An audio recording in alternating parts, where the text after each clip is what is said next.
Welcome, Internet, to the Play Some Video Games podcast. It's your boy, Dat Ninja Dev, joined as always by Donnie Eat, the High Priest, and we are missing one, Mr. Delvin Cox. Um, he's outraged right now, as a lot of us are, as I am, and he just knew he was not going to be good company, and this was not going to be a good place for him right now, which I totally understand. Um, I almost didn't want to record either, to be perfectly honest. This shit just hits different.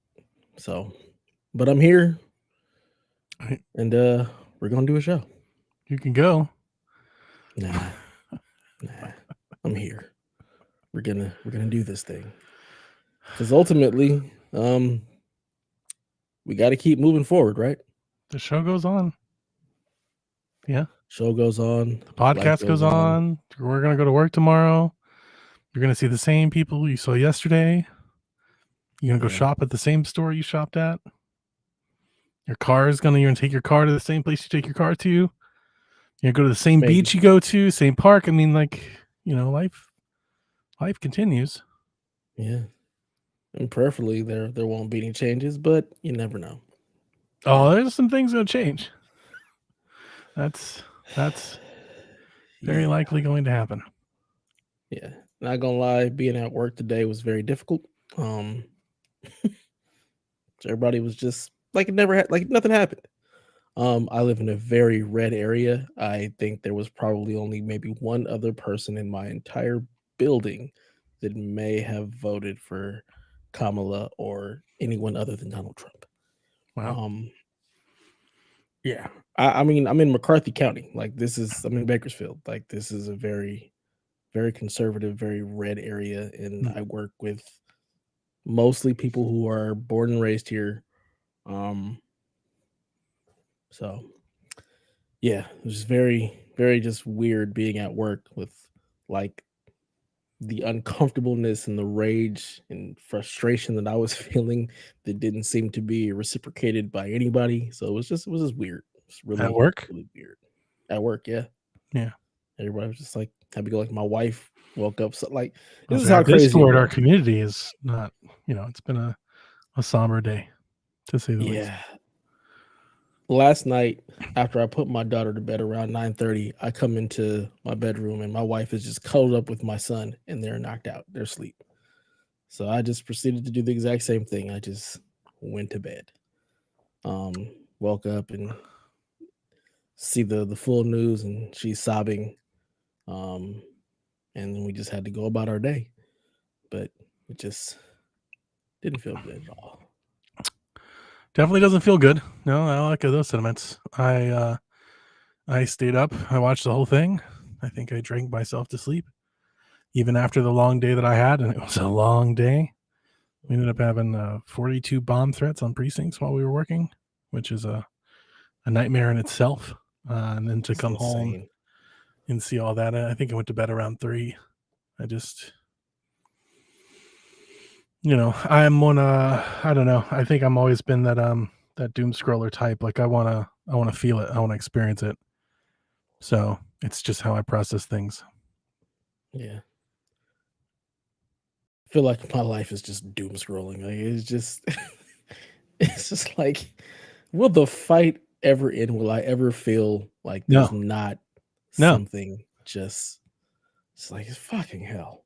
yeah, Like no, it was that won't happen. I mean, I know it's you'd like to be able to sit back and take a breath and reprieve, but I mean, many leaders before us, people that have fought for freedoms in this country or for this country, have said it over and over and over again. The fight doesn't stop when you move the goalpost or you gain an inch. It's an endless fight because there's always those out there looking to take it away. So no, the yeah, fight will never end. And it won't end for our kids or their kids. It won't. That's not a thing. I mean, you just look around the rest of the world. You know, yeah. Maybe it was just the naivete of the 90s where things felt like things are getting better. And no, feels like we're just right back fighting for just basic civil liberties for certain peoples, and it's Certain fucking people. That's correct. Yep. Anyways, I've played no video games. I was sick last week. Had an ear infection again, which is just asinine. And I have played absolutely nothing. I take that back. I played about 2 hours of Dragon Age, whatever the hell it's called, The new Wolfguard. I one, don't. Veilguard. Yeah, Veilguard. There it is. Yeah, played about 2 hours of that. Um, Did it's you buy it? cool. I like the story. No, Oh, okay. So I that didn't think seem like a your kind of game. not at all. JV he bought it. We Mm. game share on PlayStation until both of us get pros and our kids have consoles and we can't game share anymore. But I played it on PlayStation. I don't like the combat. The combat feels very clunky and not smooth, and that's probably because I've been playing games on PC where it's smooth as butter. So it feels very clunky. The story is fun. It actually feels like Dungeons and Dragons the movie. Like it just feels silly. Like to be perfectly honest, it just feels like a silly little fun time. Oh man, And I was getting all these people telling me that Josh is like Donnie. It's like Fable. And I I'm like, wouldn't know. ooh, I've that's never kind played of Fable, interesting. so I I know, couldn't. but like when I think Fable, I definitely don't think Dungeons and Dragons. Like, like I'm like, oh, I don't. That's not what I want to. I don't want to do that. Have you? I would.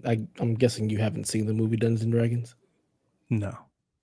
It's funny. It's like more comedy. It's like it's. Oh, So okay. when I think of Fable, I think silliness.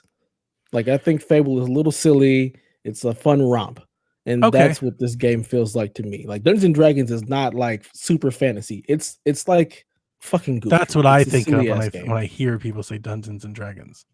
I think Yeah. like So super like intricate lore weaving. oh no, Like absolutely not. very like hard to understand. Like lots of stuff. So yeah, if you're thinking of actually the core D&D game, Yeah. absolutely. But Dungeons and Dragons, the movie, the one that Thinking like like recently came Baldur's out a Gate couple of and years I'm like, ago, oh, I don't want to yeah, do all. no. Okay. This feels way Okay. more just like silly good time. Like the characters are kind of, I mean, depending on how you play them, they can be goofy. I'm playing as the sarcastic, like charming rogue, so everything I say is just asinine. Um, but it's cool. I'm having a good time with it, but I'll probably just stop playing on PS5 and get it on PC if I feel like continuing to play it because just feels kind of clunky on PS5 to me. But Hmm. other than that, I've been continuing to play through Tomb Raider. I'm on Tomb Raider 2. Um, and I still absolutely love that game. But other than that, I got I got nothing going on. Yeah, it feels stupid to talk about video games today, doesn't it? I A had little that bit. feeling too, but I don't want to cancel the show. I don't think I'd ever do that. Plus another, you get attached, or I don't know. I get attached to like the regular podcast that I listen to. So much so, in fact, that like when they shuffle or something, new hosts come in, like I generally they have a hard time keeping me around, right? Mm. Like an example, like the F1 race last weekend was incredible. Like the race of the year, honestly, one of the probably will go down as one of the most historic races F1 has ever had. And the main F1 podcast I listen to, because I listen to several, the one that I listen to like every week, I wait for the episode to drop. Two of their hosts just didn't come. So it's just one guy, and I was like, this sucks. It's like this is the best. This should be the best episode of this entire season, and like the episode just kind of is lame. So I would hate to do that. Mm. I don't know if our listeners think like that. Maybe that's just a me thing that I project onto others, but like I get committed to it. That's why I like, I'll podcast sick or something. Like I don't want the Mhm. episode to not be there, because when Yeah. the episodes that I'm looking forward aren't there, I take note. Yeah. I But have I stopped feel listening to a the lot of sentiment. podcasts. It sucks. Like the whole day sucked. I get it. Yeah. I feel the But sentiment. like that, like you're saying, there's people who come to podcasts just as an escape, as something, and then Especially it this feels just show. there's a regularness that you just it makes you feel better to be able to Well, we have talk like about your the comfort 7. stuff. We share our lives. We talk about Hmm. our personal stories and stuff. We call it podcast therapy and stuff. Like this show is different than the other shows. Yeah. It might be different. It was like Shaq or something. Like like you could just like Yeah. focus on the news or kind of skip it or delay it. Mhm. I don't know. I don't think this one hits the same way for the 7. I agree, and that's one of the reasons why, like, I'm here. Like, I was Yeah, like, but yeah, I don't listen to any podcast religiously at all anymore. Like, I just my podcast listening has fallen off a cliff. I don't have the time. I don't have a commute, and I can't. I don't have the ability to multitask. Like, if I'm listening to a podcast, that's all I can do. I can't focus on multiple things at a time. So my yeah, I get podcast it. listening just fell off a Can't cliff. work and all that. Yep, yep. Um, I'm not having fun today watching a lot of like, I don't work. My staff at work was like I think mostly split. Hmm. We had several folks that were outspoken about voting for Trump. We had one that was voting for him because of the gender thing. It's the only person I've met who would just openly admit like just not gonna vote for a woman. That pissed off some of the women in my office quite a bit. So fucking crazy. And that's a real thing. Like, Mhm. it makes me wonder if Biden would have stayed in it, would he have won? I don't think Were so. there enough Honestly, people that just I were don't not think so. voting for a woman? I don't think so. I don't think you could put a person in there. I mean, look, I felt this way like 2 years ago, right? I was like, dude, he's going to win. This country is just fixated on this man. The whole country. His followers, his detractors, his haters, like he is the main character. They all talk about him Fucking nonstop. He sucks asinine. up all the air in the room. He is the thing. He is the topic. So I kind of made up my mind then that like this isn't going to happen, and that was regardless of Biden. Um, I don't think you can put another person in that opposing seat that changes anything. And my only logic for saying that is math. You know how analytical I am. I said it before. Biden barely beat him. Barely. Yeah. I mean literally by the skin. Like the teeniest of hairs. He barely beat him. And that was with like record support and record turnout, like so much enthusiasm. I don't think there's anybody that you put in that chair that could capture that, let alone overcome what Trump did last night. He he ran better against all demographics. Every demo he did better in than he did last time. Every demo. His least favorable demo, his most favorable demo, he did 3 to 7% better across every one of them. He did better in like almost every county.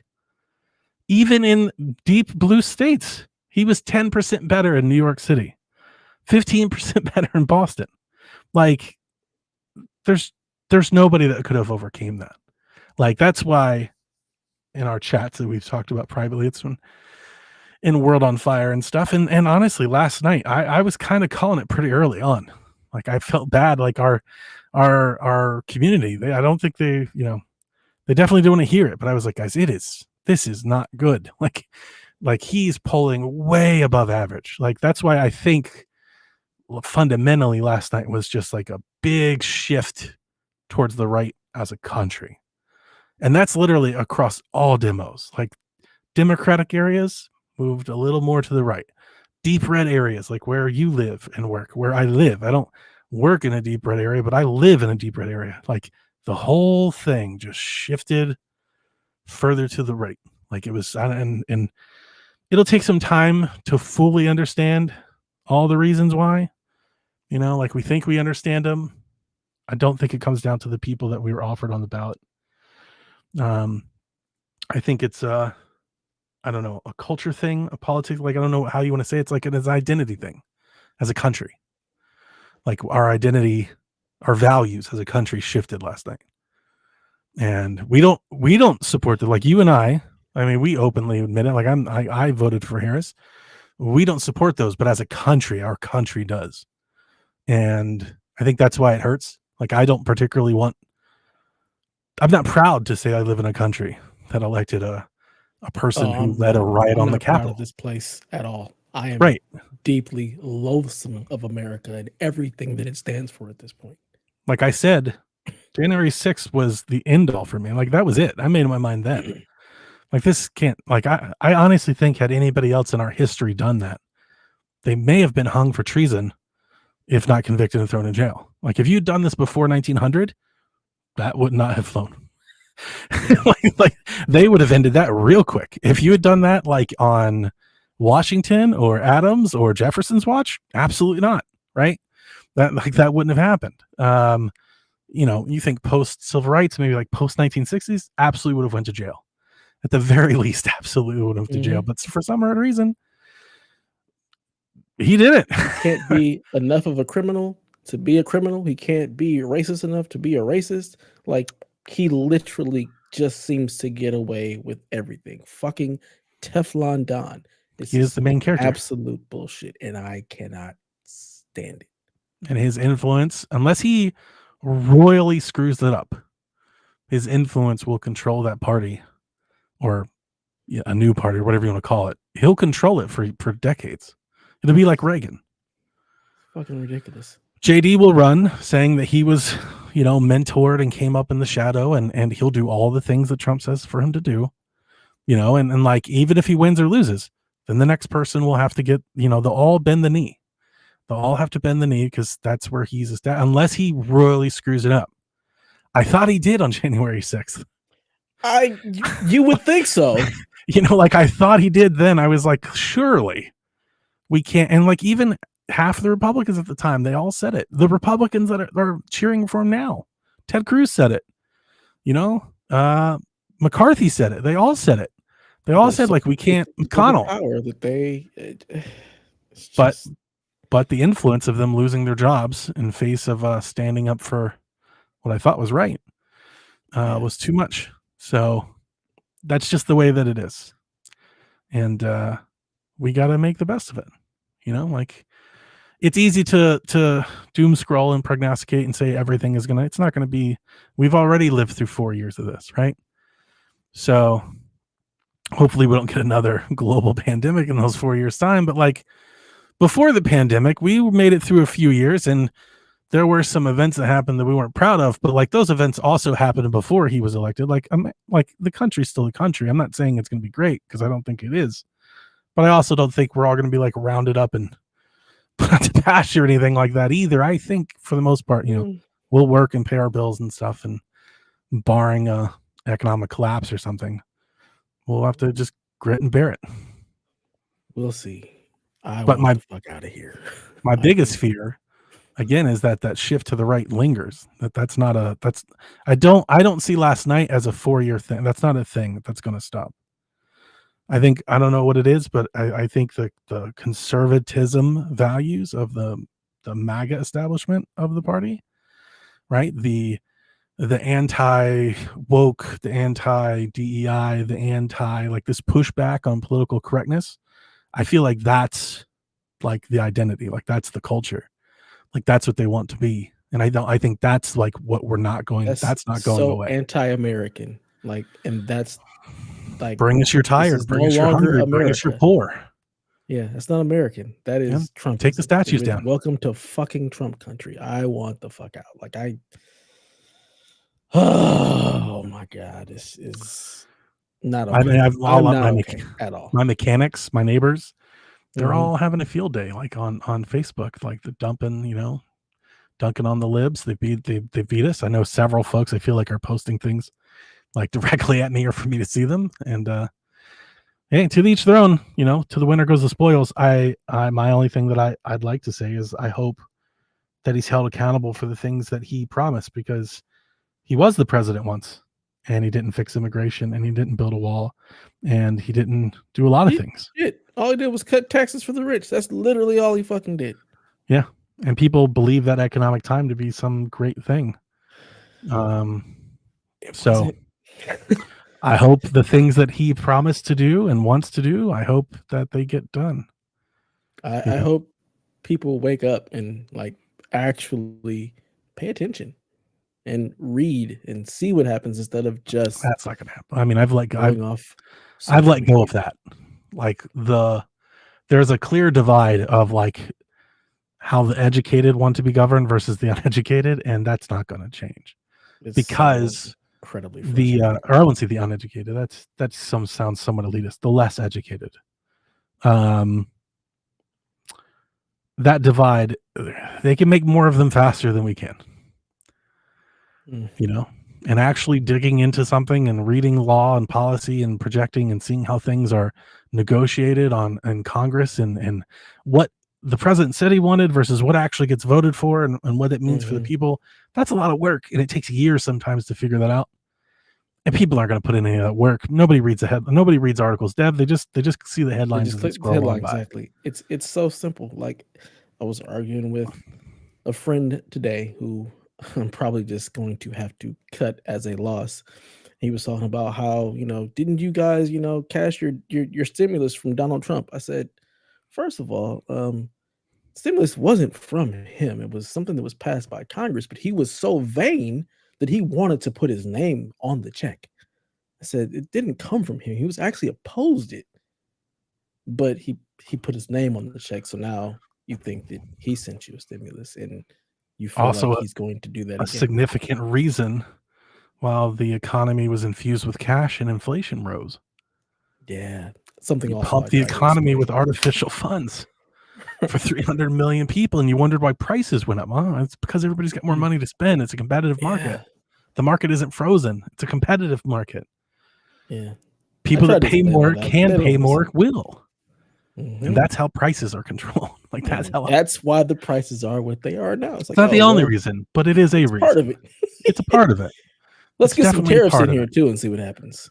The PPE loans and the Uh-huh. Oh forgiveness of my millions God. and hundreds of thousands. Yeah, that all it all comes back, right? We're all playing Hmm. with house money. It all comes back. It's not like they took their money and kept it. They spent it.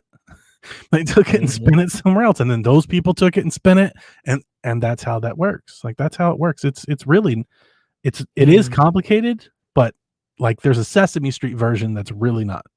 Hmm.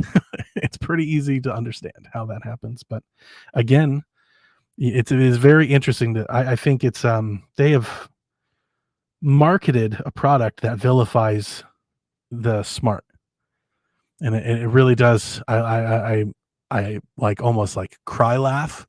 I'm sure you've seen the same clips in the videos, and people are like, "What are they teaching in these colleges? Why is everybody coming out all liberal?" And they think we go to college and we come out like trans, and it's like, no, we go to college and we realize that the world is bigger than the neighborhoods we Yeah, grew up in, and that we exactly. want to be inclusive and welcoming, accepting of There's all, so much more so we than don't repeat just. history that we've learned Uh-huh. about to kind of like, right. But I don't know, it's up to the kids. If you want some hope, some hopium, which I don't want to share, my old boss, who I was in tears about when he quit, I woke up to a message from him this morning full of hopium, and I was like, look, man, today's not the day. Just let Yeah. me sit in it. Like I want to sit in it, I want to feel it, Let me just like I fucking want to breathe. process it, and then like save this for next week. But his base, they're super old. They'll die soon. I don't know if they'll die before I die because I don't live the most healthy of life, but they'll die soon. So Yeah, like but they're we just gotta breeding the outlast them. children.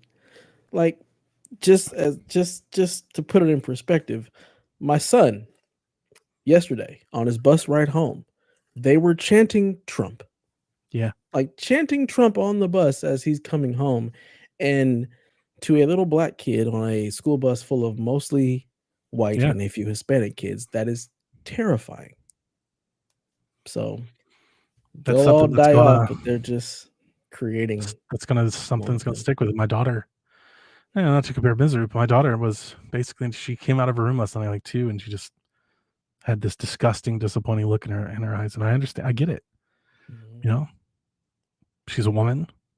She's Yeah, gay. She feels 100% like targeted by everything, the entire rhetoric. yeah, She feels unaccepted. She feels hated. You know, and and that hurts as a father to see. absolutely. And that's part of the reason why, like, my one friend, I'm like, I can't associate with you at this point. Like, we have such a moral divide at this point. You have daughters, and I feel like you just refuse to do anything to actually protect them and think outside of yourself. Like for me, a lot of this election was really about how do we take care of others? Like you said, it's realizing that the world doesn't just revolve around us, and it's not just our neighborhood. There's so much more. And voting for me, voting for Kamala was really a vote to try and help others, to help people who aren't doing so well, to try to figure out how do we make this place better versus the hatred and everything else that Donald Trump was really standing for, that his base leans into. And I'm just like, I I can't believe, like, as a black man, as a father of daughters, like, how? I just it blows my mind, especially when a lot of my friends, we've been raised by single moms, Yeah. single black moms, and it's like, how on earth do you not vote for them? Like, The it guy on my just staff, also a black man, and we had a conversation. It's nice. I always try to come to it as a understanding. And as I've told you before, if I wrote off everybody that I know that likes Trump, I wouldn't have family or friends. Mhm, Majority of my family are Trump supporters. My wife's family Trump supporters. You know, the neighborhood's Trump supporters. My mechanics Trump mhm, supporters. Most people go to work with Trump. You know, so like I very much feel that minority. And hey, after last night, we are yeah, like our view on the world is the minority. I just tried to felt profound earlier. You know, people were like, I can't believe this MAGA cult's taking over. I'm like, it's not a cult. You won the popular vote last night. It's not a cult. We're the cult. Like you have to shift your way of thinking about it. You have to realize they have a majority. It is the majority, you know. And I think, did you see Bernie Sanders' response today? Did you I read did his not. comments? Yeah, Mm-mm. it'll be interesting. There will be a lot of infighting, as there always is. But in like 2 years' time, when the midterms come around, it'll be very intriguing to see how the Democrat institution responds, because I think Bernie had made a salient point in that he said the party has lost its way with trying to reach out to the average American, the middle class worker, you know, honestly, the worker. You know, Mhm. Democrats used to be for workers' rights and almost like union lobbyists and trying to push down programs to lift that class up. And in his case, he feels like under the Biden regime and the last campaign that they've lost their way in that. And I think a lot of folks agree. I won't say they all agree, but I think a lot do. And I think that's why we've seen Trump gains in those areas. You know, you look at him, you're like, how could the people of color, I think that's why. I think that's why. It's not the social ideology, it's the economic policy, you know, it's the traditional like working values. Yeah, but I don't feel like Trump spoke to any of that shit. Like, I don't. I really, like, what was he saying he was going to do for anybody? Well, again, to the uneducated, remember that the people listening don't know enough to understand. But when he says, "Hey, I'm tired of all these I'm going prices to fix it. we have to pay. We're going to charge, you know, foreign folks we're going to tax them to sell their stuff here." They think that's a good thing. Yeah. Oh They my think that's God. us. They think that's us fighting back. That's us demanding of the world. We're going to teach them a lesson. They Yeah. don't know any No. better. Yeah. I've watched so many videos of people explaining the tariffs But and again, how that gets passed on to us, to and them them, being I always, like, like I said, oh, like, I try to come to them when I talk to my uncle, my mechanics, my friends, my family. I won't mention all the stories that my in-laws and I shared over the weekend, but there was a lot. I always try to come to it from a place of understanding, and at least just give them some insight or ways of thinking differently. I think that's why, at least like with my wife's family, I think that's why they talk to me. You know, like I was trying to explain to her, I was like, why have I become their political soundboard, like their economic therapist? And you know, she was like, she was like, because they value your opinion, because you're smart, because you don't just read the headlines or regurgitate the Mhm. news, right? You got to come, if you look at it from, if you put yourself in their shoes, when they see that, people trying to explain how this economic policy is not going to work now, that's elitism. That's not getting on board, right? That's fake news, Oh you my know. God. So it's like you almost have to, like they almost have to learn the hard way. You know, it's like you just some things you can't learn by being told. You know, Right. like you. just You has to just happen to you. it just has to happen. You don't Hey, don't realize touch that, it's your hand hot. is hot until you touch it. Exactly. It's gonna And you're gonna touch it. they about to fuck around and find out. So, I I mean, I don't want to lose all hope. I really don't. I look, I don't want him to do great, but the example that I would use is my governor. I did not like, and I voted against him twice. He's done a good job. I would love nothing more than 4 years to go by and be like, you know what, it wasn't that bad. Maybe it won't be. It's like that's the only hope we can have. Maybe it won't be. Maybe some of the things they'll do will be good. Personally, like I said, I voted on social things. Like January 6th was an end for me. I also don't like the getting rid of the child tax credit and the things that he's done. Like that has directly impacted me. Like talk about voting for yourself and your family. That's his policy from 2017. That's why my taxes are higher now. And I think he's going to keep those in place. He's not going to let them expire like Biden was going to. So I'm not looking forward to that tax bill. I don't think people realize that. And I would count my school loans as gone. Any forgiveness or anything I was ever expecting, you can just count that goodbye. That shit's done. Yep. So all of this directly infects me, both financially and but honestly, I would happily pay the financials if it wasn't affecting me so much spiritually. And I don't mean religiously. I mean like centered spirit, like mental wellness. So 1000%. if you're out there and you're happy about this and you listen to us, that's great. I hope you stick with us. And if you're out there and you're feeling bad, like we're here for you. Hopefully some of our feelings that we share, you're sharing too. But we will be here. The podcast will keep going on. We're gonna play some video games. We're gonna switch too, baby. GTA's coming. Y'all are gonna switch too. I fucking switch. we're gonna get Dev the Steam Deck. I don't want no damn Steam Deck. Make Dev's deck. What was it? Make Dev switch? Can we make Dev a decky? Look, this is the only handheld I'm going to be using. Decky and Dev. It's really just to watch TV. I love that you have a whole handheld that's a tablet. Why don't you just have a tablet then? Because then I can't occasionally play a Steam game on it. Sure. This works just fine. And I know you got it for free. I'm not going to try to tell you not to, but one thing that I will say, if we ever do get to the point where you and I can sit down together in person, which I would love, nothing more. I honestly just think you and I would have a great bro day, bromance. I would love that. I would love to show you the Razer Edge. I've grown quite fond of it as just a tablet. Like it's a whole gaming and everything.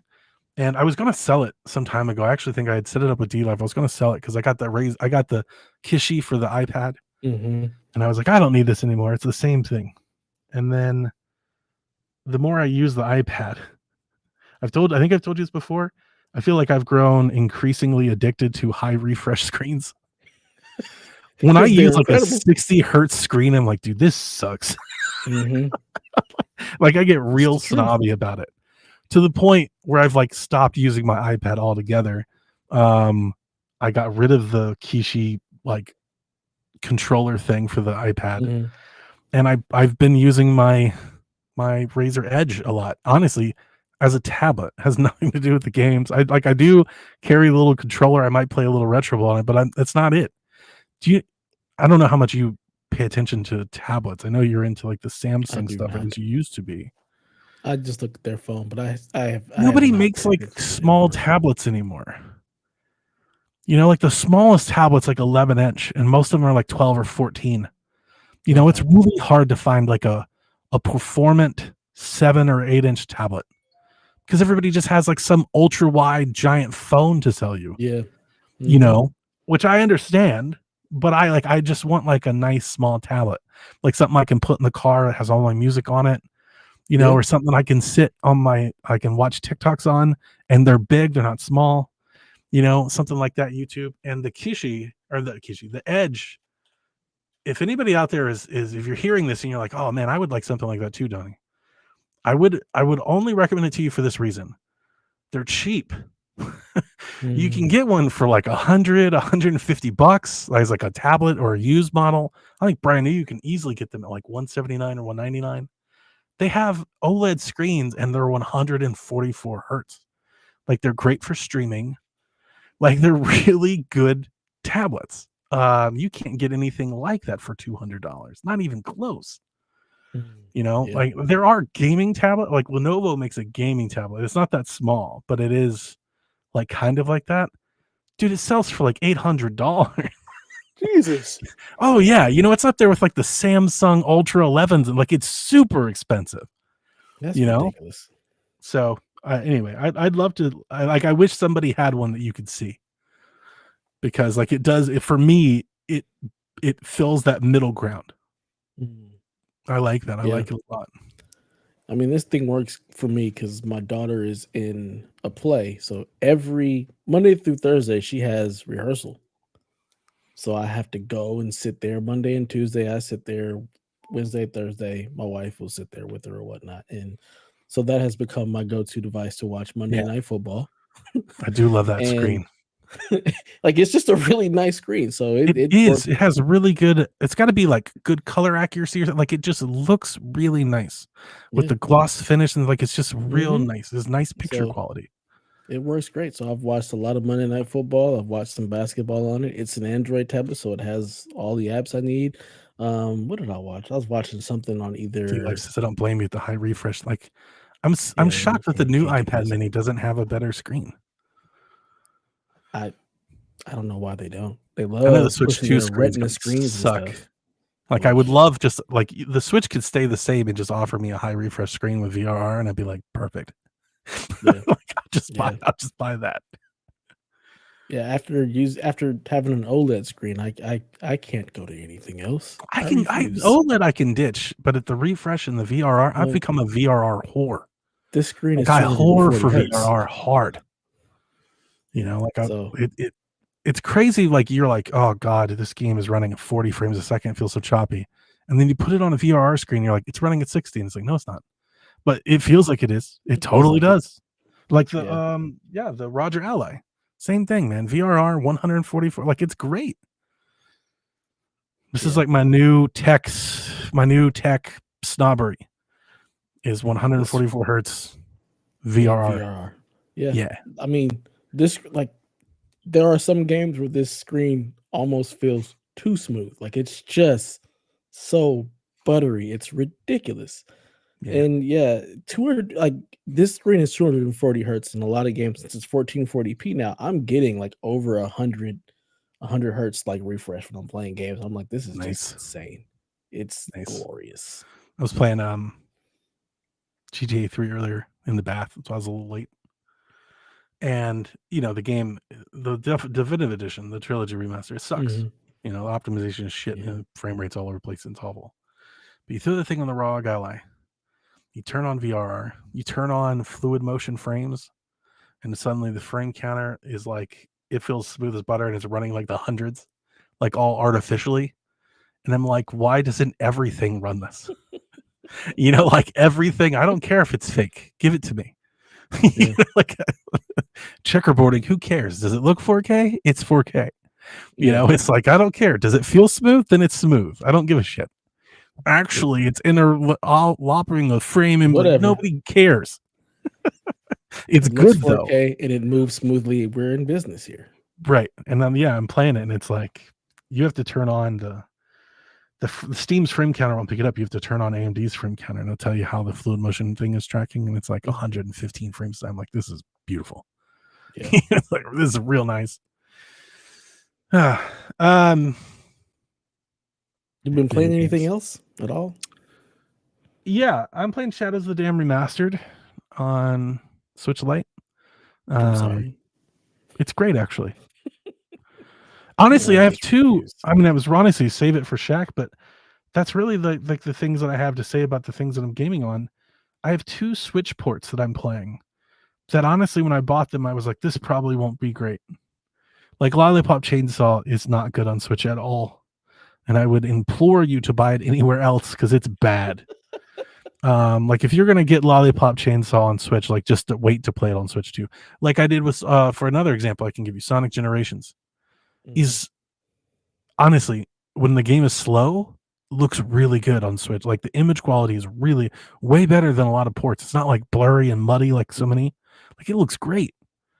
But then you start running and it's not choppy, but it's like it feels like it's like slow.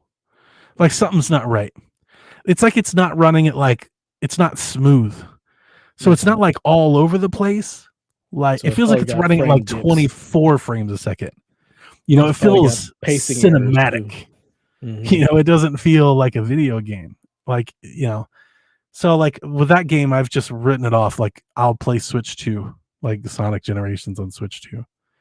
But Shadows of the Dam Remastered is great. It feels like I'm playing the game as it was on 360, and it feels very smooth.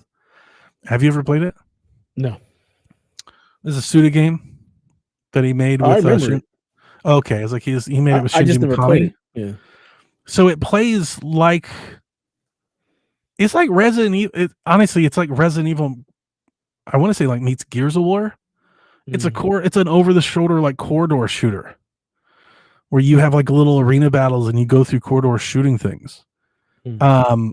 I know you're not going to like this, but one of the things that I think actually adds a lot to the experience is that it has gyro support. Oh, So when you hit the third person, you can do the motion aiming and stuff. It reminds me of playing Resident Evil 4 like on Wii. I was like, this is great, actually. But it is smooth and it looks fine. So like that's a really good port. I wholly recommend anybody that want. And here's the other thing about it on Switch: there aren't a lot of games like that on Switch. So if you're looking for a shooter or something like that, like this is a really good option because you don't have a whole lot of options to choose from. The other game that I'm playing, as I lose my train of thought and I want to get something to drink. I'm gonna get something to drink. Sometimes you get something to drink. Mm-hmm. You playing Silent Hill or Life is Strange or anything like that at all? None of those? No, I bought them and I haven't touched them. I haven't played Silent Hill at all. I The played some backlog. Astrobot. I did turn Okay. on the PS5. So we know it My works. Okay. my issue with the PS5 has nothing to do with it. It's that it's not when I go to sit down to play something, like it's Mhm. never on my mind. Like I Yeah. kind of forget it's there. It's not in my habit to play. You know, it's almost like Yeah. I won't call it a chore because that makes it sound it's like it's a it's a very specific practice. Like I have to want to play it to like remember to like go. I'm like, oh yeah, you know, I like have a I just PlayStation. sometimes I just Hmm. turn on the Switch and I'm like, what's on here? I want to play something. Yeah. Like Just I never muscle memory. have that with the PlayStation, you know, because it's not in the rotation like that. Yeah. But Astro, I wanted to get back to. Kind of before I start Silent Hill, I'd like to like finish Astrobot. So I played a few levels of Astro, and then you know it continues to be amazing. The other game that I started today, which is this is a really good game to have started today. I didn't buy it today. I bought it last week. It just showed up today. And that's No Man's Sky, which I'm playing on Switch. Oh God. Because it was on sale for like $16. And I was like, Not okay, free to play everywhere yet? Jeez. I don't know. I think it's on Game Pass. This might be a Delvin moment for me. I think I can play it on Game Pass. But again, if given the option, I generally want to play things on Switch if I can. Come full circle there. Here's the thing. I was 100% positive that No Man's Sky would suck on Switch. Like it just seems like the kind of game that would. It's an open world, procedurally generated thing. Like, oh, it's going to be muddy. All the textures are going to be bad. The flora and the fauna are going to be all glitchy and edgy, you know. And I'm sure it's not nearly as good as it is on Xbox. But here's the crazy thing that I'm here to tell you, dude. It's pretty good though on Switch. Like I was showing Jack, I was like, "Do you see how this runs?" He was like, "That's running like it outperformed my expectations." I was like, "This is smooth. I'm running around, jumping, you know, jet packing all over caverns." I still don't quite understand like what it is. Yeah, I couldn't tell you. It's been But years since I played that. Jack hit me with he was like, "That's the point. You don't need like you just do whatever." And yeah, Dev, when I tell you I just kind of ran around for 3 hours doing nothing because I didn't want to think about anything else today. Yeah, it's a good game for that. Like, it's a real good game. It's got good music. And I was like, yeah, this is actually kind of perfect timing at the moment where I kind of don't want to do anything. It's what Starfield wishes it was. And it is on You Game think so? I Pass. wouldn't know. I never played it. Yeah, I played Starfield. But yeah, I'm going around That's the game. scanning rocks, shooting rocks, collecting rocks, building things out of rock. It seems to be the point of the game. I'm like, all right.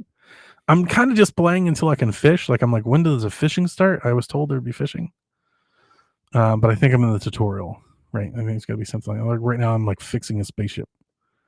Yeah, you got to fix your spaceship to actually get off the planet, and then I think you can go do kind of whatever you want. I don't remember fishing, but again, I'm not somebody who's ever going to go looking for fishing in game. In fact, that's something I actively avoid unless I have to. Not to make it sexist, because it's not. Definitely men and women can enjoy both the same. But like, I wonder if like No Man's Sky scratches like that cozy gamer itch for dudes that like Animal Crossing does for girls.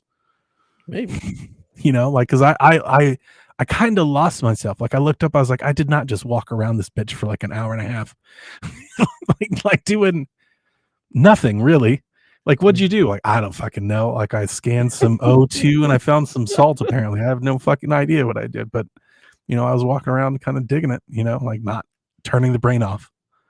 I can't do that. My cozy gaming is I need a bow and arrow and somebody's getting shot in the head.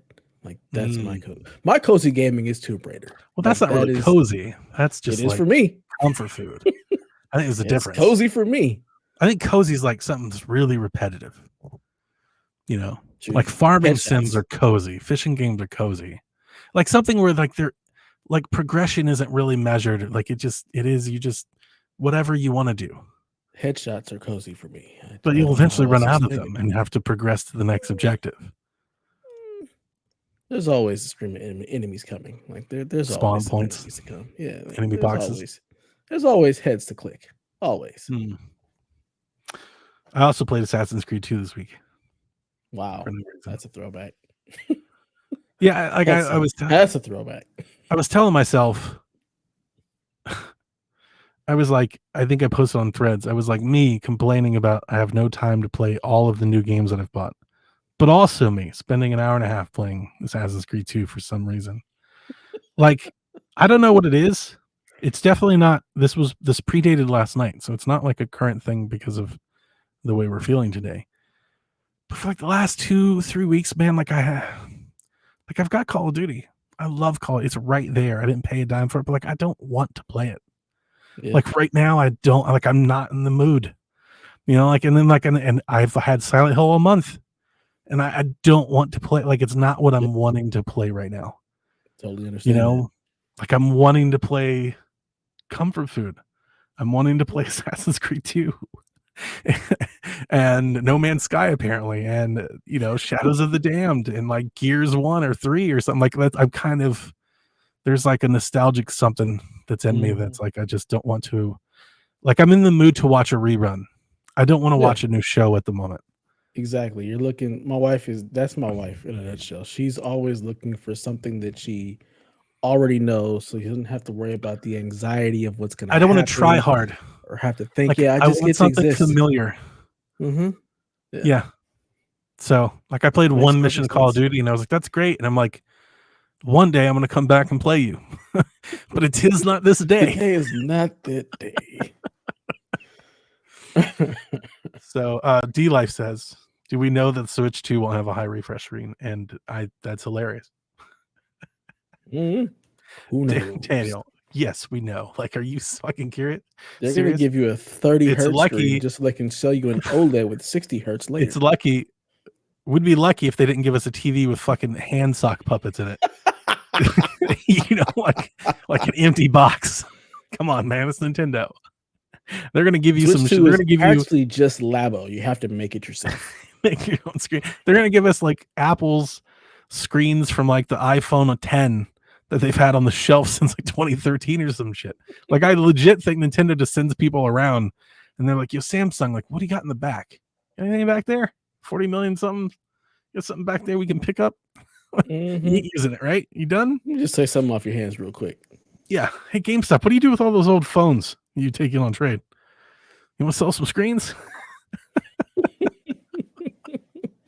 And Nintendo people will eat it up. We will. I will. I will be there. 100%. Yeah. Yeah, you will. I've been in. Hey, man. Assassin's Creed 2 on the Switch Lite's pretty nice. I'm not gonna lie to you, it's pretty good. I was running around the city, getting all my eagle visions and all my vantage points. I was like, yeah, this is good. That's in the mood. That's the mood I'm in. I just want to climb some shit. I mean, look, I get it. That was me with Tomb Raider. I just was like, you know what? I want to fucking play Tomb Raider. So I played Tomb Raider 1, and now I'm playing Tomb Raider 2. And I kind of feel bad because it's like November, and soon we won't be here, and then we'll do our end of the year show. So it's like I feel compelled to do it, but like I don't really want to. Then don't. I don't think no. That's where I think I am, and that's the part that scares me because I think of all the years I've done this, I think I finally am like, I'm not gonna do it though. I'm here for that. Fuck it. It's like my favorite games of the year this year will probably just miss some games that I just didn't play. So you know what? And that's okay. I'll let you know about them when we come back. In January, maybe. I don't know. Game of the year of 2025, Call of Duty Black Ops 6. Black Ops 6. It'd be us. It'd be me in March. I'd be like, guys, this Call of Duty game's really good. Like, no shit, Donnie. Gonna be me the following June. Like, holy shit, guys, Black Ops 6. It's really good. I feel bad. It was such a big deal. We podcasted about it for like a year. Xbox, Call of Duty, Gamepad, like the whole thing. Here it is, and it's like, it's very, very Larry David. I don't think I will. Yeah, I don't know. All right, you ready to get into our news, Donnie? Yeah, I guess so. Actually, you know what? Fuck it. Let's do a bumper. Let's go. This day has sucked enough. Let's see here. What do we got here? What are we going to choose? So many options. Do you want something funny, something musical, a friendly face? What do you got here? Let's go with something funny. I need to laugh. Those other guys, everybody got those guys. But LeBron can't have a bad game. Him and AD they both play well. The Lakers going to be tough to beat. But that's the one thing you got to worry about, man. Them young boys coming. They are down 3-2, but they send the series back to Los Angeles for Game 6 on Friday. That'll be a dandy to watch. Yeah, that's perfect. Shaq. Them young boys.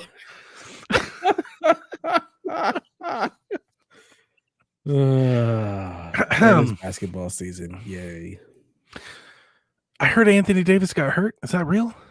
I mean, wouldn't shock me. I don't know. I haven't paid any attention to basketball, but it wouldn't shock me. Are you one of those folks that don't pay attention to like Christmas?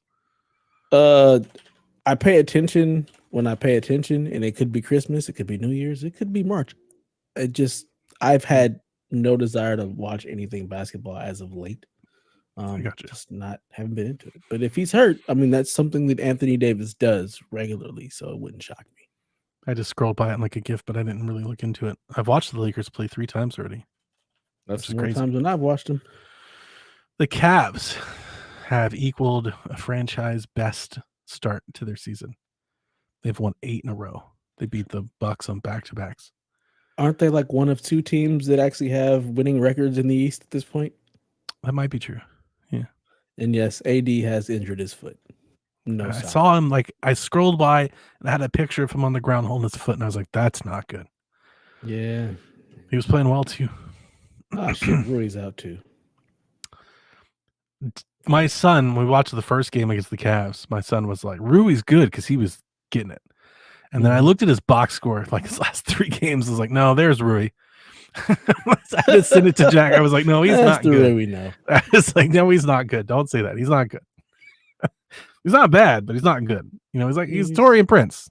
He's Rui. He is what he is. Yeah. You could do worse, but my man. son was like, we need to get Rui Conference is Hachimura. trash. I didn't tell you this because we did talk about the Lakers-Cavs game. He's always trying to trade. He's always trying to get rid of players for the Cavs. Like what? He's always trying to wheel and deal, get rid of players. Yes. Oh yeah. Well, he's been killing Garland for a year and a half, and Garland lit it up the other night, and now he's back on. I'm like, now you're back. Garland put like 40 on Dame. The Bucks suck. All right, let's just call it a day. Doc, they should have just kept the coach they had last. What did Doc do? He didn't do anything, and now they are absolutely. He really garbage. did it. Like nothing happened. They're 1-6. They're old, and their bench is bad. They're old. Their bench is bad, and they're hurt. They need Middleton is still hurt. There's lots of buzz, lots of rumors. I don't know if I think it's media made up at this point, but like Giannis isn't actually like shutting it down either. There's lots of buzz for Giannis. About him being traded? Yeah. Trade? Doesn't that just sound like the Miami thing? Like that's the guy. They're going to get rid of Butler and like 7 other people, and they're going to build a whole new damn era out of Giannis in Miami. I wouldn't. I don't like Giannis. Like he's not a player I want to build around because he doesn't really build with other players. He just builds with his family. Like you ain't part of Heat culture. You ain't about that. Ooh, that's an interesting slant. See, we don't have Delvin here. I actually would love to hear Delvin's thought on it. Like, because Miami has for Miami, they've fallen like they might as well just be the worst team in the league for Miami fans because like they're like middle of the way. So Miami fans probably just hate it. Yeah, like they just hate it.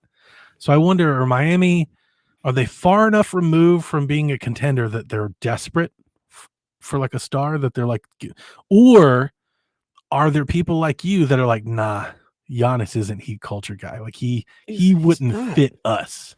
He's not. And the reality is the East is trash right now. So you can be 3-3 and still be okay because the only other 2 teams with positive records are your undefeated Cavs and the Celtics at 7-2. Miami next at 3-3, and the Pacers are 4-4. I don't think the East is trash.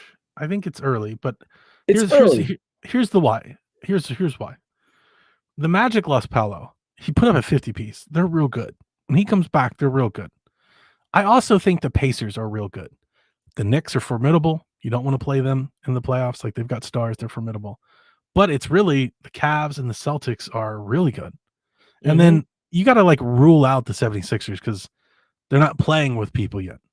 Yeah. Like the season hasn't started in Philly yet. So it's not gonna. I don't think it's trash. This Eastern Conference is better than the Eastern Conference has been in like, I think 5 or 7 years. Maybe it's really early, but none of the teams are performing well. Reigning champs, not just reigning champs, like blowing the doors off. the Celtics just fucking mowing down through people, man. But yeah, it's a little scrappy. It's interesting to see the Hornets up there. The Bulls have played well. The Bulls are playing. I'm not sure if you saw this. Bulls are playing super fast, like the fastest team. Bulls are playing like they're in like the EuroLeague. They are just jacking threes and running, and it's just run and gun the whole show. And they're 3-4, so it's not really paying any. Yeah, but they could be 0-8. Like, I think the teams in the East that suck are the Raptors, probably the Pistons, although they're like better than they were last year. It's the Raptors and the Wizards. Those teams suck. Oh yeah, they're trash. But the Hawks, the Hawks are playing without like 4 of their dudes. Like 4 of the wings are down. Their star draft picks down. Like all so I think there's some of that happening out in the East at the moment. Yeah, it'll be interesting. I'm interested to see what it looks like come mid-season tournament. That's when look at the West. I'm interested. Rockets 4-3, Mavericks 4-3, Lakers 4-3, Nugs 4-3. But again, that's way more teams above 500. You only have 2 teams 4-3. They all have the same record. Like that could be tomorrow, and it could be different. But they're one game. It's a winning record, unlike the rest of the East. Okay, let's see here. Take-Two has sold Private Division, their indie label, to an undisclosed buyer for an undisclosed sum. This came out of Take-Two's earning report. They said that the new entity will keep all of the IP, even though Take-Two will continue to support No Rest for the Wicked. That's that action RPG from Moon Studios, the people that made Ori. That's in like early access. So Take-Two will still keep. They said in early support it. access? I thought it was So I already assume released. it's like, when they mean support, they mean publish. They'll like retain the publishing rights for that one. I think I'm is what that assuming means. patches. Patch, like, well, I mean the studio's doing it anyway. Private Division's games of the past. If you're like, who's Private Division? They publish Penny's Big Breakaway, Outer Worlds, Ollie Ollie World, Roller Dome, Kerbal Space Program, After Us, Hades, and the upcoming Game of the Year contender, Tales of the Shire. But I like Private Division. They are a really good indie label. They do fund good games. They support good games. I wish Take-Two had done this before they closed down the Ollie World studio and the shit that they did earlier in the year. Maybe this buyer is potentially trying to get the band back together. So I don't know. We don't know. Apparently, whoever bought them will be disclosed soon. That was said. Yarden says, any guesses to who you think might have bought Private Division? They've released some good games in the past. I have absolutely no idea. The only game I know from Private Division was a game called Disintegration that I really enjoyed. Nice. But I have no idea who would have purchased them. No clue. I don't either. If I had to guess, it's either a different indie label or what I would probably believe most, like a new spin-up capital venture interest group, looking to invest in the games market. Something like that, I think, would make sense. I think Embracer's done embracing people. Yeah, I was going to say, is this an Embracer thing? But I don't think NetEase has a need for an indie label. I don't know. Like, does it make sense at Epic? Do they need an indie label? Would another indie label like assume them? Does Devolver want the Private Division? Like, I don't think so. So if I had to guess, I would think it's like a new entity or a spin-off or some new venture capitalist venture. Yeah. I would think. But maybe we'll be surprised. Maybe it's like EA or something. We'll find out. Ubisoft. We shall see. Ubisoft's not buying anybody. Ubisoft can barely afford to keep themselves around. Yep. Game Pass news. StarCraft Remastered PC is out today on Game Pass Ultimate for PC players. The StarCraft 2 campaign collection also out today. Have you played those? Hell no. I know they're a big deal. RTS games. Yeah, they're huge. I know there's a big thing. Not for me. The only person I know that plays them is Sean. Sean loves it. He's very excited about them. I know neighbor Matt. Like everybody grew up with a PC gamer neighbor Matt. I think they all love StarCraft. I don't think I've ever seen StarCraft. I've only seen it at BlizzCon. I've never seen it in any other. Like, I think if you had shown me a video of I don't think I could actually point it out. I'd be like, this is like, there are 3 games up right now, and one of them StarCraft. They were all similar. I don't think I honestly have no mental image of what StarCraft is. Maybe I should play it. Maybe like I would love it. I like RTS games. You might. I mean, it's space. I don't know. Is it Zerg and is it like super PC gamery? Oh, yes. Like super heavy and like systems and all that, like hard and figure out. And all I mean, that. you have convoluted. Have you ever played Warcraft, like the original Warcraft, where you have We've talked about this. I've never played Warcraft because I'm scared of getting lost to Warcraft. Well, not World of Warcraft. Oh, it's different. It's different. Warcraft is an RTS game where you have to actually see. You're getting your peons, you're building your bases, you're gathering resources to. See, I do like a good. I like a good builder. I mean, that's what StarCraft builder is. I usually get lost in those sorts of games. Well, it's on Game Pass. Metal Slug Tactics releases. That's a launch game, and it's out today on Game Pass. I played the demo and didn't like it at all. Maybe it's gotten better. Oh, it was on PC. Never mind. And the controller support and everything kind of sucked. Harold Halibut is out tomorrow. The Rewinder is out tomorrow. Turnip Boy Robs a Bank is out. This all just sounds fucking made up. Yeah. Goat Simulator Remastered comes to Game Pass on the 7th. Microsoft Flight Sim. Everybody's favorite. I hate this game. It's out November 19th. Why does Goat Simulator need to be remastered? Really? Isn't the point that it's jank? Like, I'm so confused. I thought the game just came out. I mean, I think there's 3 of them now, but really, Look at D-Life. remastering Goat Simulator? D-Life says that he thinks I would like it. It's a really basic RTS. So I think RTS is, like Red Faction and like Endor and shit like that. Red Faction RTS, Like the old ones. Yeah. The original Red Faction, Like Command and Conquer and stuff. Okay, so when I think Red Faction was a first-person shooter on PlayStation. I'm thinking, 2. Hang on. I think I'm thinking like Red Alert. You're thinking Red Alert. Red Alert was RTS. Yes. Yeah. I was about to say Red Faction. I was blowing shit up. I was playing Red Faction on Switch this week. They have the gotcha. Red Faction. Was it remastered? Yeah. With Troy Baker. edition. It's also a really good game on Switch. You can play. But yeah, Flight Sim. I hate every time Flight Sim comes out and we have to. It's a social media thing, and here's the funny thing: I'm not really doing X anymore, so maybe this ends here. Maybe I'll never see it again. I haven't seen it at all for the last few years. When Flight Sim would come out, it's going to get amazing reviews because every Flight Sim does for some reason.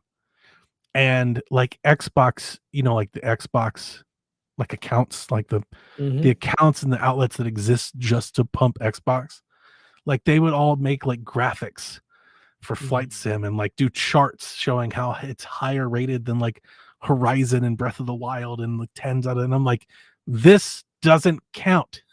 Like it just feels like propaganda. It's like I think I've had this argument with Sean. We have to stop counting Microsoft Flight Sim as a game. It's not a game. People love it. It's a simulator. It's a simulation program. It's not a game. But Donnie, it's not a lie if you believe it. The games are leaving Game Pass. Actually, the games leaving Game Pass are better than the games coming to Game Pass, and that's never a good balance. Somerville, which I played and enjoyed, all the Like a Dragon games. I don't remember which ones they are, but there's like 2 or 3 of them listed. I just wrote Like a Dragon. And then Persona 5 Tactica, which I did enjoy this year. They're all leaving on the 15th. So that's a bummer. Bye. Yeah. Anyways. Honestly, most of the news is Take-Two related. Take-Two reiterated that its plan is to launch GTA6 next fall, 2025. When asked about like slippage and stuff, Zelnick did say, yeah, that's a thing in the gaming industry, and we're not, impervious to that, but we picked this window out specifically because we think we can meet it. So everybody get out the fucking way, basically. Yeah, like we'll know soon. If it's not going to make it, we'll know soon, because they're not going to kick off that marketing campaign only to delay it. Once that marketing campaign, that money goes into, like, it's coming, whether it's good or not, it's launching. So if they don't think they can make it, I think probably February, March, they'll delay it. Yeah, I think that sounds about right. Yeah, and if we don't know by then, I think maybe May at the latest. If we don't know by then it's coming. It's coming one way or the other. So looking forward to it. Take-Two also confirms that there is a PGA game in the works for the next fiscal year, which will be PGA Tour 2K25. Well, they don't do them annually. The PGA games they don't do annually. Yeah. They haven't done one since, or whatever. They haven't done one. Well, that's, it's funny you say that. The rumors that came out this past week is that they've struck a deal. It's not been announced yet, but the rumor is that like the PGA Tour, the Live Golf guy, the guy that works for the Prince, has all the money. He's going to be named to the PGA Tour's board of directors.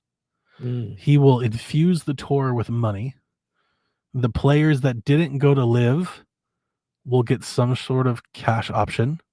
The players that did go to Live will be able to come play regular events.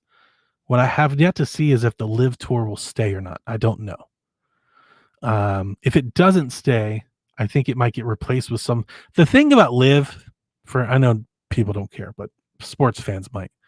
The thing about Live, the reason that they tried to do it, it's not so much they tried to create a rival tour. It's like they were trying to build like a team format, like a league based on teams. Okay. So I think they could take that concept and bring it to the PGA. Like, so like Live goes away, but like Live just gets rebranded as this. Okay. Yeah. I think that's what it is. And I think they were trying to create like a team game. So I think we may run into like where there's like the PGA schedule that people play, and then certain events throughout the year are like team events. So you've got the in season tournament going on. Yeah, sort of. Or like it's like they looked at like the Ryder Cup. The Ryder Cup happens every 4 years. Everybody likes it. They're like, what if we had something like that all the time, though? I think that's kind of like the idea. I don't even know how team golf works, so none of this makes sense. So it's like all 4 players play, and then the scores are counted together, and there's a team accomplishment. Oh, that would piss me off. You suck today. as You're driving our team down. Get the fuck out of here. So Dev, when I was regional champion, we finished last place as a team in the region. I was the champion of the region, and we finished dead last. I'd be pissed. Because my senior year, it's like group work. Why do I have to suffer because you suck? My senior year, 5 out of the other 6 spots on the team were freshmen. So it was me and a group of freshman kids that have really never played golf before. Damn. I was actually really proud. So you remember, I think I told him, you may not have. One of these kids recently reached out to me on Facebook out of the blue. Tell him about that. Mm-hmm. Yeah. When we started the year, they couldn't finish 9 holes in less than 60 strokes, and that's real bad. That's not good. And then on our last event of the year, regional finals, every one of them broke 50. I think the highest score in our group was like 48. Most of them broke 45. So I got a group of 60s down into the mid to low 40s. So I felt I was like, as a team, that was our best. I think that event we finished 3rd. There was like, it was like, we will win 4th place. Like we were all into trying to finish 3rd. Nice. Look here, Ray. We murdered some bugs together. I do multiplayer just fine. But if you suck, I'm going to shoot you. Hey, Sean's here. I didn't see anything. You applied for Canadian citizenship yet? Yeah, I'm going to come live in your house, Sean. Yeah, you could just drive north. How about this, Steph? I got something to float at you. Mm-hmm. If you live in Hawaii, do you really feel like you're a part of the U.S.? Do you think the people out there are like, yeah, like you don't? Like it's got to feel like a different country out there, right? Mm-hmm. So go live there.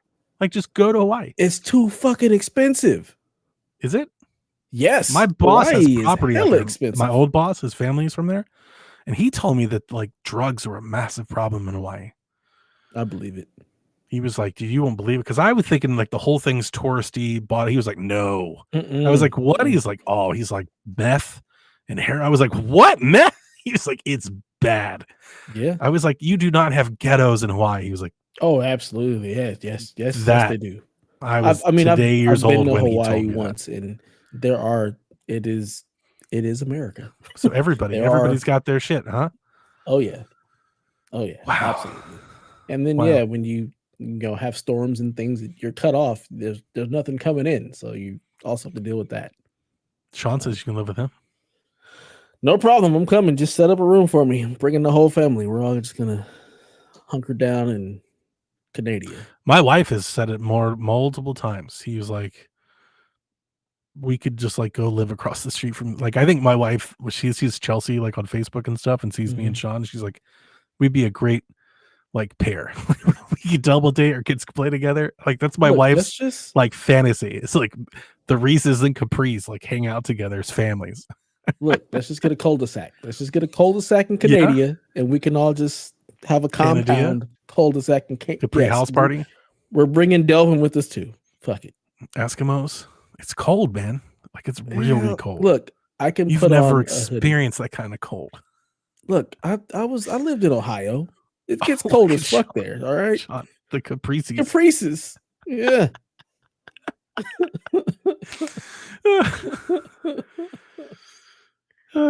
Raven, tell us you don't listen to the show without telling us you don't listen to the show. I know, right? Come on now. Come on. We coined Canada like 4 years ago. Not one of the Look, see, it snowed this week. What? I told you. I keep telling my wife, I'm like, you're not ready for that kind of cold. I tried to tell her, I was like, you don't understand. He has to change tires. He has a whole extra set of wheels. He has winter tire, like winter wheels. It's a common thing up there that like we do when we're like, we got to get out there and blow the driveway off. Sean's like, I got to get out there and jack up the car and change the tires. Just have a different vehicle for the winter. I feel like that would just be easier. A winter vehicle. A winter vehicle. And you have a non-winter vehicle that you use 3 months out of the year. Because I mean, I have a vehicle that I can't drive in the summer, so it's like not all that different. Yeah, there you go. See? Yeah. Oh my God, Sean, you have to change the tires today. I mean, it's November, so that feels okay. It feels except it's going to last until April. April. Oh yeah, like May or June. No, he's gonna have full blown like 2 feet of snow in April. Like we'll have Easter. I know. So I'm saying Eskimos, man. Yeah, look. It might be better than what we're dealing with here. So fuck it. If I gotta freeze, but I'm freezing with my peoples, let's go. Freezing in freedom. Freezing for freedom. Freezing for freedom. Freezing for freedom.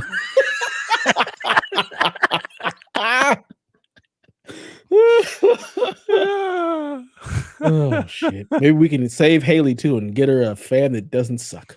Oh God, damn! She's got that PlayStation Pro though. Priorities. There it is. Talk about America. She's got real American values. Got a mattress to sleep on, or fucking juice to drink, or a fan that won't lop your damn arm off. But gotta get that Pro though. Gotta get that Pro, baby. Gotta get that Pro. That 10% boost. That CPU boost, gotta have it. I need those 4 frames. The next one. Well, actually, yeah, the next one's fun. Steam game recording is out of beta and available to all users on PC and PC handhelds and Steam Decks. Deb, I used this today. It's real nice. It's very nice. On your handheld or on the PC? On the ROG Ally. I was like, I want to see how this works on the Ally. So you go in, I had to jump into the beta. You go in, there's a tab for it now. It says game recording. And you can set it to a keyboard on your controller, on your keyboard, or it does have controller shortcuts that are built in.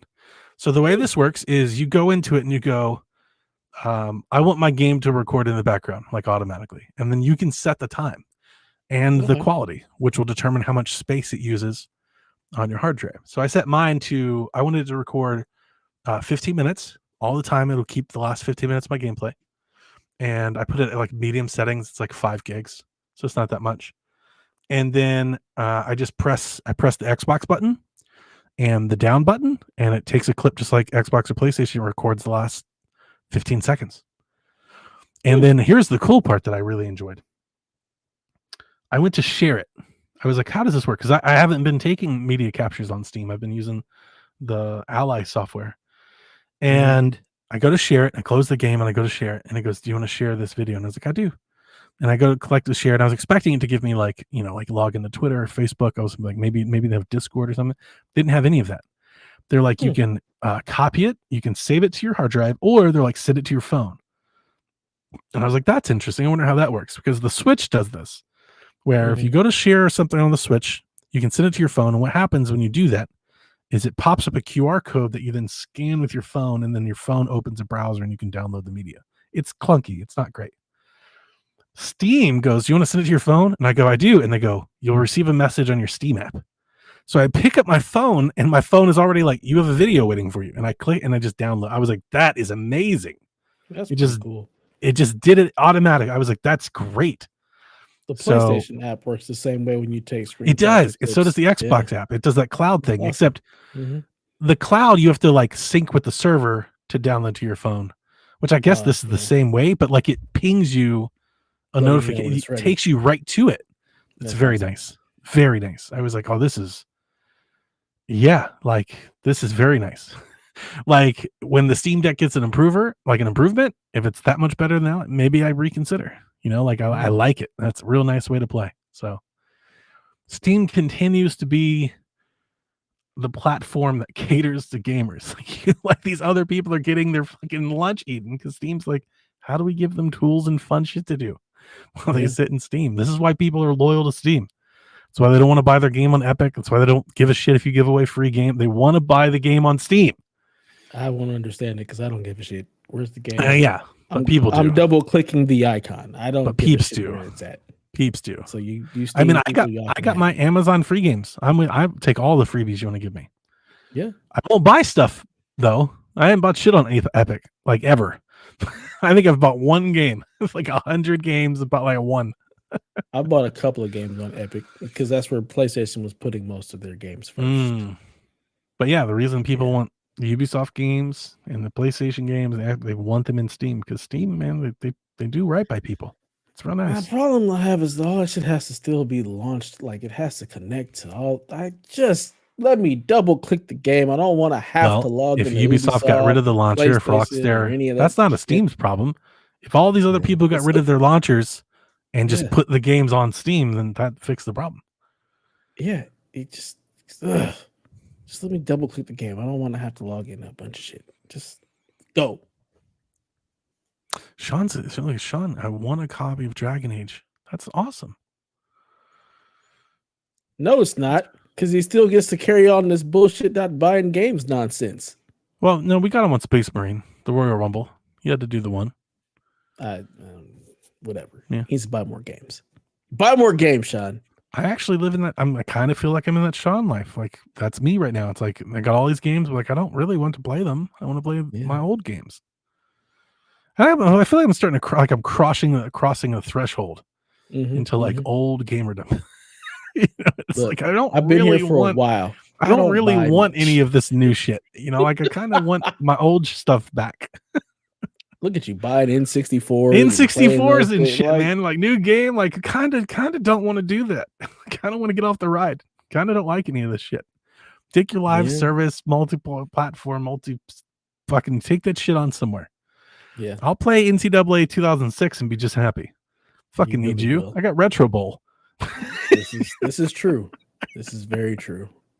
I just need about 4 games a year and I'm happy. I don't need a bunch of games. Give me 4 good ones and I'm good. Yeah, Yarden gets it. I'm so excited for Analog 3. I can't wait till it ships. We got to find out when it ships. Ugh. I don't want to hear a goddamn thing about N64. Oh, we're going to hear about it the whole time. It's going to happen. Look, there's a show for that. It's called... Oh, it's going to be on all the shows for like a month and a half. Oh, God. So, Dev, look, I'm playing ROMs. When ROM this hacks. thing comes out, whoever wants to fill in this chair, feel free. I don't want to be here. I don't Can I want show to you this. Look at this beautiful thing. How incredible is that? It's gold. I like gold. It's beautiful. It does nothing for me. I have no nostalgia for N64 anything at all. It N64 is actually one of my most hated systems. Well, I'm happy you found me. I'm here to round out your life, make your life better. No. I'm gonna play GoldenEye, Mission Impossible, all my wrestling games. Dev, I'm playing Pokemon Gold on cartridge on my 64. I bought a cartridge for it. I'm buying brand new N64 games physically in 2024. Like 7 of them in the last month. I just don't understand it. I bought Smash Remix. I bought a brand new Zelda game. Some fan-made ROM hack Zelda game. Yeah, no. Super fun. No. Sega admits that in addition to previous legacy games in development, like Shinobi and Crazy Taxi and Streets of Rage, that you can add Virtua Fighter to the list, as they have a Virtua Fighter game in active development. Do you want Virtua Fighter back? Hell no. I didn't want I kind of don't either. Fighter when it was a thing. I share nostalgia for Virtua. Like I think, like if they were to throw it on NSO or something, like I'd play it. Do I want a new Virtua Fighter? Like, no, unless it's like they have to make it really good, because the fighting game market is full of options for me to buy that I still haven't bought yet. I haven't bought Tekken. I haven't bought Street Fighter as a new Mortal Kombat. What's the other one? Like King of Fighters. What was the other one? There's a lot of them. I don't play any. Samurai Showdown. You know, like, is Virtua Fighter going to be better than those? Maybe. Probably not. Probably not. Yeah. It wasn't better than those back then. I don't have any faith it'll be better than them now. So. Oh, you gotta get Win back. That's good stuff, Snarts. It can go back. Speaking of the Sega Classics, as of December 6th, Sega will be delisting all previously published Sega Classic games including the Sega Genesis or Sega Master System, Mega Drive, Sega Mega Drive compilation that came out in 2018. So if you don't have that and you want it, you better buy it soon. It's on PlayStation, Xbox, and Switch. But this is not related to just consoles. All of the games are being delisted on Steam. All of the games are being delisted on iOS and Android. So Comic Zone, Streets of Rage, Altered Beast, Phantasy Star, Shinobi, Gunstar Heroes, Space Hero, it's all going away. That's even the standalone versions. Like on Steam, they have standalone versions of Crazy Taxi and Sonic 2, and they're all going away. They're all being delisted. Well, I don't know why they're being delisted. I assume it's because they're looking to ready some new thing. That's got to be it. Do you think they want to go with like some sort of subscription thing to classics? Look, man, don't give them ideas. Well, they're doing that. That's so they have on Switch. There's a whole expansion pack for NSO that gets you access to. There's a whole Genesis plugin. They have their whole thing on Switch. Like because like if they were are they gonna re-release them? Like why would you you've already released them? You wouldn't. Why would you re-release them? Because they're re-releasing the remaster. It's the remake remastered Mega Drive Classics Edition, so we can sell it for more money. That's what they're gonna do.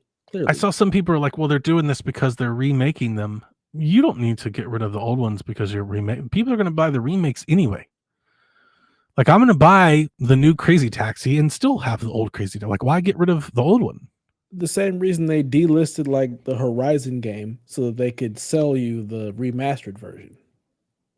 Yeah, but you're not remastering Space Harrier. Who knows? Who knows? They're not remastering Gunstar Heroes, man. That's not happening. They might. So anyway, if you're a collector, pick up a physical copy before the price jumps, because I bet it's about to go up. Once this news gets out, the price is going to go up. I think I still have my PS3 version of this. I know we have it on Steam because I have it. I have it on Switch digitally. Okay, I have it on Steam, so it's in our library, and I think I have a PS3 copy also. If I see a deal, I might throw it into the. I also have it on Steam. I think. I might throw it into my Xbox. Probably not. How many versions? Here's the funny thing. I own a bunch of these on iOS and Android most. I have like all the Streets of Rage. I have the Comic Zone games. I have the Sonic games because I wanted to support like premium games coming to mobile. So when they started releasing those things for like $3.99, I bought every one of them. I was like, yep, give me all of them. And of course, if we've bought them like Dev and I have, you can still just download. Like they're not going to take them away from you. Yeah, they're not going nowhere. So you don't have to. If they are going to re-release them, you don't have to buy them again. You can just keep the ones you have. I thought about getting a Switch like a physical copy when I saw the news. I was like, maybe I should get a cartridge. It's like $30. That's too much. 30 games, $30. I was spoiled by Steam. It needs to be like 5. It's a little high, right? Like, come on. Who do you think you are? That's crazy talk. I'm not doing that.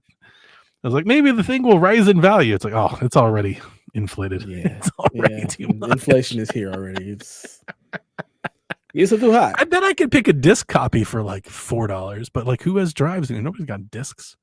No. Nobody's doing that. We don't do that. It's gone.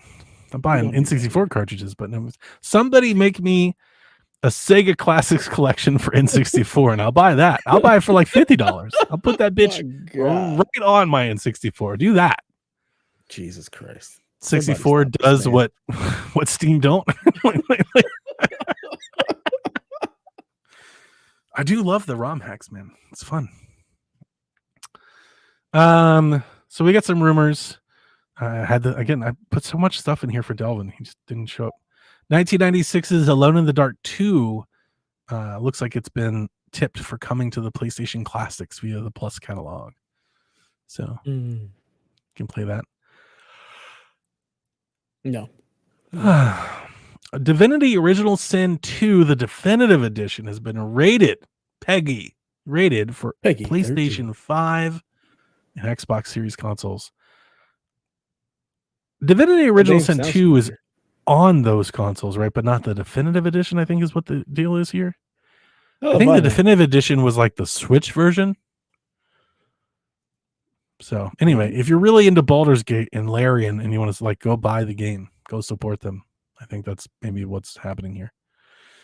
And then it looks like Blizzard will announce Warcraft 2 remastered soon. This looks John like was this very is excited slated. about this. Was he? This looks like this Yeah. is slated for a Warcraft stream, a 30th anniversary Warcraft stream for November 13th. Yeah, it's definitely leaked. Like there's screens, titles, pictures, like logos, icon, like it's all over the place. So this is the thing. Yeah. I've never played Warcraft or World It's of just Warcraft. it's just an RTS game. Like this Warcraft 2 is just a RTS. You get some peons, get some resources, they go zub zub, and you go try and take out the humans. Nice. Yeah. Coming in here hot, because that is the news. There's your rude segment. Man, fuck him. We ain't doing no rude day segment today. I'm tired of losing. I'm tired of losing. I'm tired Wait a of minute, you being said here you for didn't this. give a shit. Now Yeah. you're tired of losing. Look, I like to win, all right? This pisses me off. So apparently Johnny got both the underwrites on Dragon Age Veilguard and Mario and Luigi Brotherhood. And Delvin also got the underwrite on Mario and Luigi. I was not here. So the score is now I've thrown everything at this man. He can't be stopped. Donnie, 48. Delvin with a very, very giving 45. And me at 42. Bullshit. I think Delvin should just lose points for not being here tonight. I think he should lose at least 5. We tried doing that with you too, but the rude wasn't having it. It's because, But I agree. I'm a lovable guy. So yeah, our over-unders for this week is 81.5 for Marvel Rivals. What's that? It's Marvel Overwatch, basically. I think. That's a thing? Yeah, it's like a first-person shooter Overwatch. Is it a free-to-play game? Marvel characters. I think so. Ooh. I need more information because I don't know what this is. Yeah, it's who's a making it? person. Let's see. Is it like a mobile game? No, it's This is like a on big everything. game. Yeah, it's a big game. Oh, this is from NetEase. Launches December 6th on Steam, PS5, Xbox Series X. Developed and And published the- by NetEase for yeah, console. it's- Yeah, you're right. This is a big thing. It's a big game. Oh, People shit. have been playing it. It's been out in beta, and people have really enjoyed it. So I completely. This is how little like this sect of gaming matters to me. I don't even know. yeah, I could care less. I could care less. I was don't like, even why know the what hell this would I is. want to play a first-person shooter Marvel game? Like this doesn't even track for me. It Dude, makes you no lose sense. me. The free to play. Oh, I know you don't listen to Shank. Rebecca and I was like get tested this week Oh, because when don't you get testy? Like I feel like that's a regular thing. the Pokemon card game came out in the mobile app, I and I kept tried hearing it. about that. and I go to use it, and it's fucking just like you can open up one pack a day unless you get 10 gold bars, and then you can open up another pack unless What? you get like 10 incense, unless you pay us 40 e-bucks, and it's like there's like 7 currencies, and they all have timers, and I was like, I'm turning this shit off. So I get on the podcast, and I'm like, oh, it's full of mobile gotcha shit. And Rebecca's like, actually, that's just false. You're just lying. And she goes on about how she played the game all month and didn't have to spend a dime, which wasn't my point at all. I was like, yeah, no, I Right. understand that you can play it without spending money. Again, I feel old. Like more so this year, I think than ever. I feel out of touch with like where gaming is, because when I see stuff like this, I hate it, and I feel like when I was getting into this, everybody did. Like I remember the internet lost their shit over horse armor, and now everybody's just like, "Oh, this is great! Yeah, you just buy packs every day." Oh, here's the other thing that they have their own. There's a subscription for the mobile app. If you subscribe, you get to open up like more packs per day than non-subscribers. But somehow that's not pay to win. I don't understand. What's how up? that's not Hey, pay to win. I love your shirt. Your shirt looks amazing. Yeah, it's the Sonic pajamas. Ask him who his Okay. favorite Sonic character is. Donnie wants to know who's your favorite Sonic character. Because I was a Tails guy. Metal Sonic.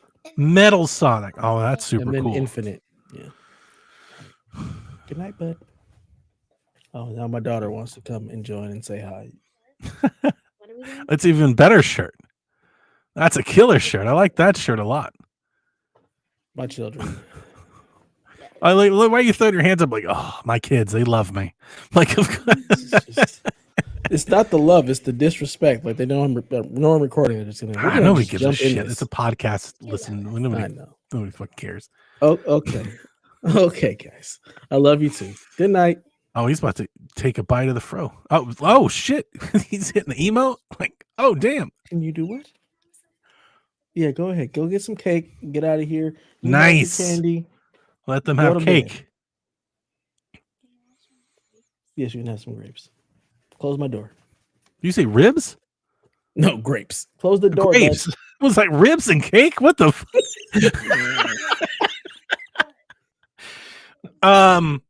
Yeah, there's a subscription service for the card game, the mobile app. Like just for the mobile app, there's a subscription service. And if you subscribe, you get to open up more packs than other people. So I like when I see that stuff in any game, whether it be I don't care if it's a mobile game or an actual like I immediately turn off. It's not that it's like I don't want to be bothered with it. Like I don't want to just turn like if it's there, then I'm just gonna leave. And she wasn't having it. And to the point where like really you do this sometimes. And typically I think when you do it, it means well. But like I'm trying to say my piece. Like I listen to her say her piece. And then I say my piece, but like after I say my piece, she still has to come back and like book in my comment with but like I can't just say something and it just I'm like, why the fuck can I just say something and it just exists? Like I could leave, I could just go. You know, it's like sorry, I'm spreading propaganda about this thing that you love. I'm just trying to explain to people that you're gonna have to buy some shit. Not that I want to play for free, but like it's like just sell me the game then. Yeah, exactly. Can I just buy the game so I don't have to deal with this? Of course not. Because clearly you just want money. Yeah. Oh, no. And Garrett was like, yeah, but so far I've gotten a lot of I'm like, of course you have. Because it's the first week. They're gonna give you all kinds of shit. You know why? So you keep opening and coming back. Like, am I the only one that like you see how this looks? Like we're aged out of that. This is their market. It's like, that's they're in. They grew up in it. No, and we're like, no, right? No. I'm like, stop. It's like Interstellar. I'm like, no.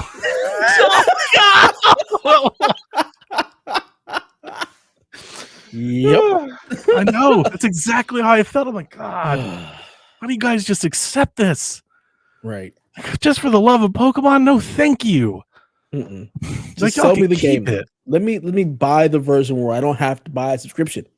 Like, so this is how I probably going to feel about Marvel Rivals if I open the damn game up and it's like some free to play on the damn service bullshit where it's like, you know, sign up today and get the free Catwoman skin or whatever. You know, it's like, oh. Yeah, but because it's NetEase, I want no part. I feel like it's probably going to be good. They do this thing very well. Yeah, like I said. Oh, hang on. I've seen plenty of positive about it, but I have no desire to play it. Let me ask you this. All right, here's where I'll land on this. Does the IP power of Marvel completely outweigh how people feel about live service shooters? Like if Concord had Marvel characters, would people just love it instead? Just because it has. Uh-oh. Where'd you go, Danny? You left me. Did I leave you? I don't know. Oh, I lost you right as you were about to answer. I was like, so if Concord was Marvel, you were like, and I lost you. Yeah, I just saw me on the big screen and you were gone. So I don't know what happened. So, so I ask again. If Concord had Marvel characters, it was the exact same thing, but just Iron Man was in it. Do people love it? That's a damn good question. And I don't know. I haven't seen enough of this game to be like, is it winning is it good because it has the Marvel license, or is it good because it's a good game? Yeah. I don't know if you slap a Marvel skin on Concord if it would have made a difference. It might. It may just be we can look past everything because I've got Marvel characters. That's a really good question. Is Marvel Rivals free? Because that would be the opposite. That would be the other thing. Like, is it $40 I or $60? want to say it if it's. I think it's been in early access, so I assume that it's been free. Because if it's free, I think that changes the math. Yeah. I think a big reason people just don't want a live service shooter that they have to buy. They feel like it's not worth buying because they know it probably gets shut off sometime. Mm-hmm. So they're like, no, I'm not going to buy it. I'm trying to find out if it's free to play. Yeah, I can't see anything that has a price. Is Marvel Rivals free? Oh, I just typed in Marvel Rivals, an incoming game. The game will be free to play. Yeah. Then I'm going to take the over. I think people like it because it has Marvel. Like, there's just the Delvins of the world. They're just like, this is better because it has these characters I like. So that's it. Plus, it's free. Like, those two things together, people are all in because it's free. People are gonna download and play it because it's gonna have Spider-Man on it, and it's free. Like, all the kids are gonna play it because it's free. I guess. I don't understand why it's a shooter. Like, that's my biggest confusion in this game. Like, wait, does like Spider-Man have a gun or something? I have no idea. It's Overwatch with Marvel characters. Have guns and stuff. Like, they have to, or maybe Cap is throwing his shield instead of a gun. I don't know. It doesn't make Bucky has a gun. That makes sense. I mean, I think Doctor Strange is shooting magic, but it looks just like Overwatch to me. If I was going to go after a live service game, Overwatch would be the one I'd be like, we can pick them off. Like, now's a good time. Like, if you give falling off big time, if you give the people that liked Overwatch a good alternative, they'll switch. Right? I don't necessarily think that about Fortnite. Like, you can make a great Fortnite clone and completely fail out because people just like Fortnite. They're not ready to move on. But the Overwatch crowd might be ready for something new. Yeah. So that could be it. And Yarden says all the characters they release over time are all free. So they're not going to charge you for a new character. You just get new characters for free. So what are you paying for? Skins of the I would characters imagine, to like, look different? Like maybe emotes and stuff. I hate it. Shoes. Do you see Fortnite's got shoes? I did. You saw my response to that, right? Just no. I don't remember. You posted it, and my only response was just no. 100% Jack comes to me by the end of the year asking for $20 to get like some Jordans for his Fortnite character. What you do is you say, I'm going to put this on a Nike gift card so you can save up for some real shoes, kid. We're not buying you digital fucking Jordans. It's nonsense. It's nonsense. I'm sorry. Yeah, I'm going to see my only hesitation is I do wonder if like people are just out on this game concept as a whole. But I mean, you're telling me people are playing it. You aren't saying zero about this. It doesn't sound like it. It sounds like people want to play it. So yeah, I'll take the over. 82 is not too high. Yeah, I'll go with it too. I'll go with the over. Yeah. Solid. Yeah. Now, Donnie, your favorite game ever.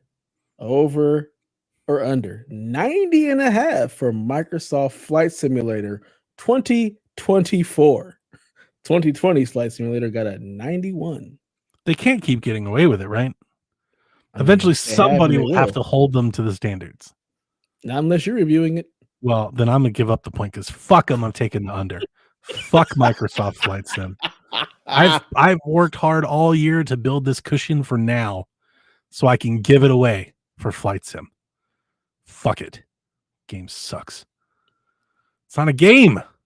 It's not even a real game anyway. I'm going to go with the over because people love their damn Flight Simulator. It's going to be like a 95. Probably. Game of the year. Yeah, You'll be up there on the stage with Keeley. He was talking about like Dragon Age, Call of Duty, Microsoft Flight Sim. Echoes of Wisdom. Some bullshit. Yeah. Microsoft will do like Satty will write some blog post about how the total Metacritic for their games released this year were well above average, completely weighed by just Flight Sim. You know, like that's what I hate. Like they take Flight Sim and they use it to bend all these marketing fucking bullshit. It pisses me off, man. It really does. Somebody needs to buy Flight Sim. Delta, buy Flight Sim from Xbox. Like somebody come take it. I mean, they're going to charge so much money for Boeing. that. It might be worth it. Ooh, we need the They'll make Boeing their DLC 70 back. back. Dude, Flight Sim Boeing Edition. It's a survival game. Oh, You take off and fly, but like random parts just break and fall just off fall the plane. off. You Yeah. gotta fucking figure it out. Like, can you land it? Are you Captain Mhm. Phillips? Or are you and your whole damn or all 192 souls on board going? Are you meeting the end? Yep. And it's a roguelike. That's a great idea. Every flight is different. Every time Right. is different. You're flying out of somewhere else. You're That's going a great somewhere else. It's idea. a different blowing plane. Your scenario, it's like you've worked you've done 3 red eyes. You're all hyped up on like caffeine pills and coffee. You've got 1 flight left before you can go home to see your wife and kids. Can you make Will it? you make it?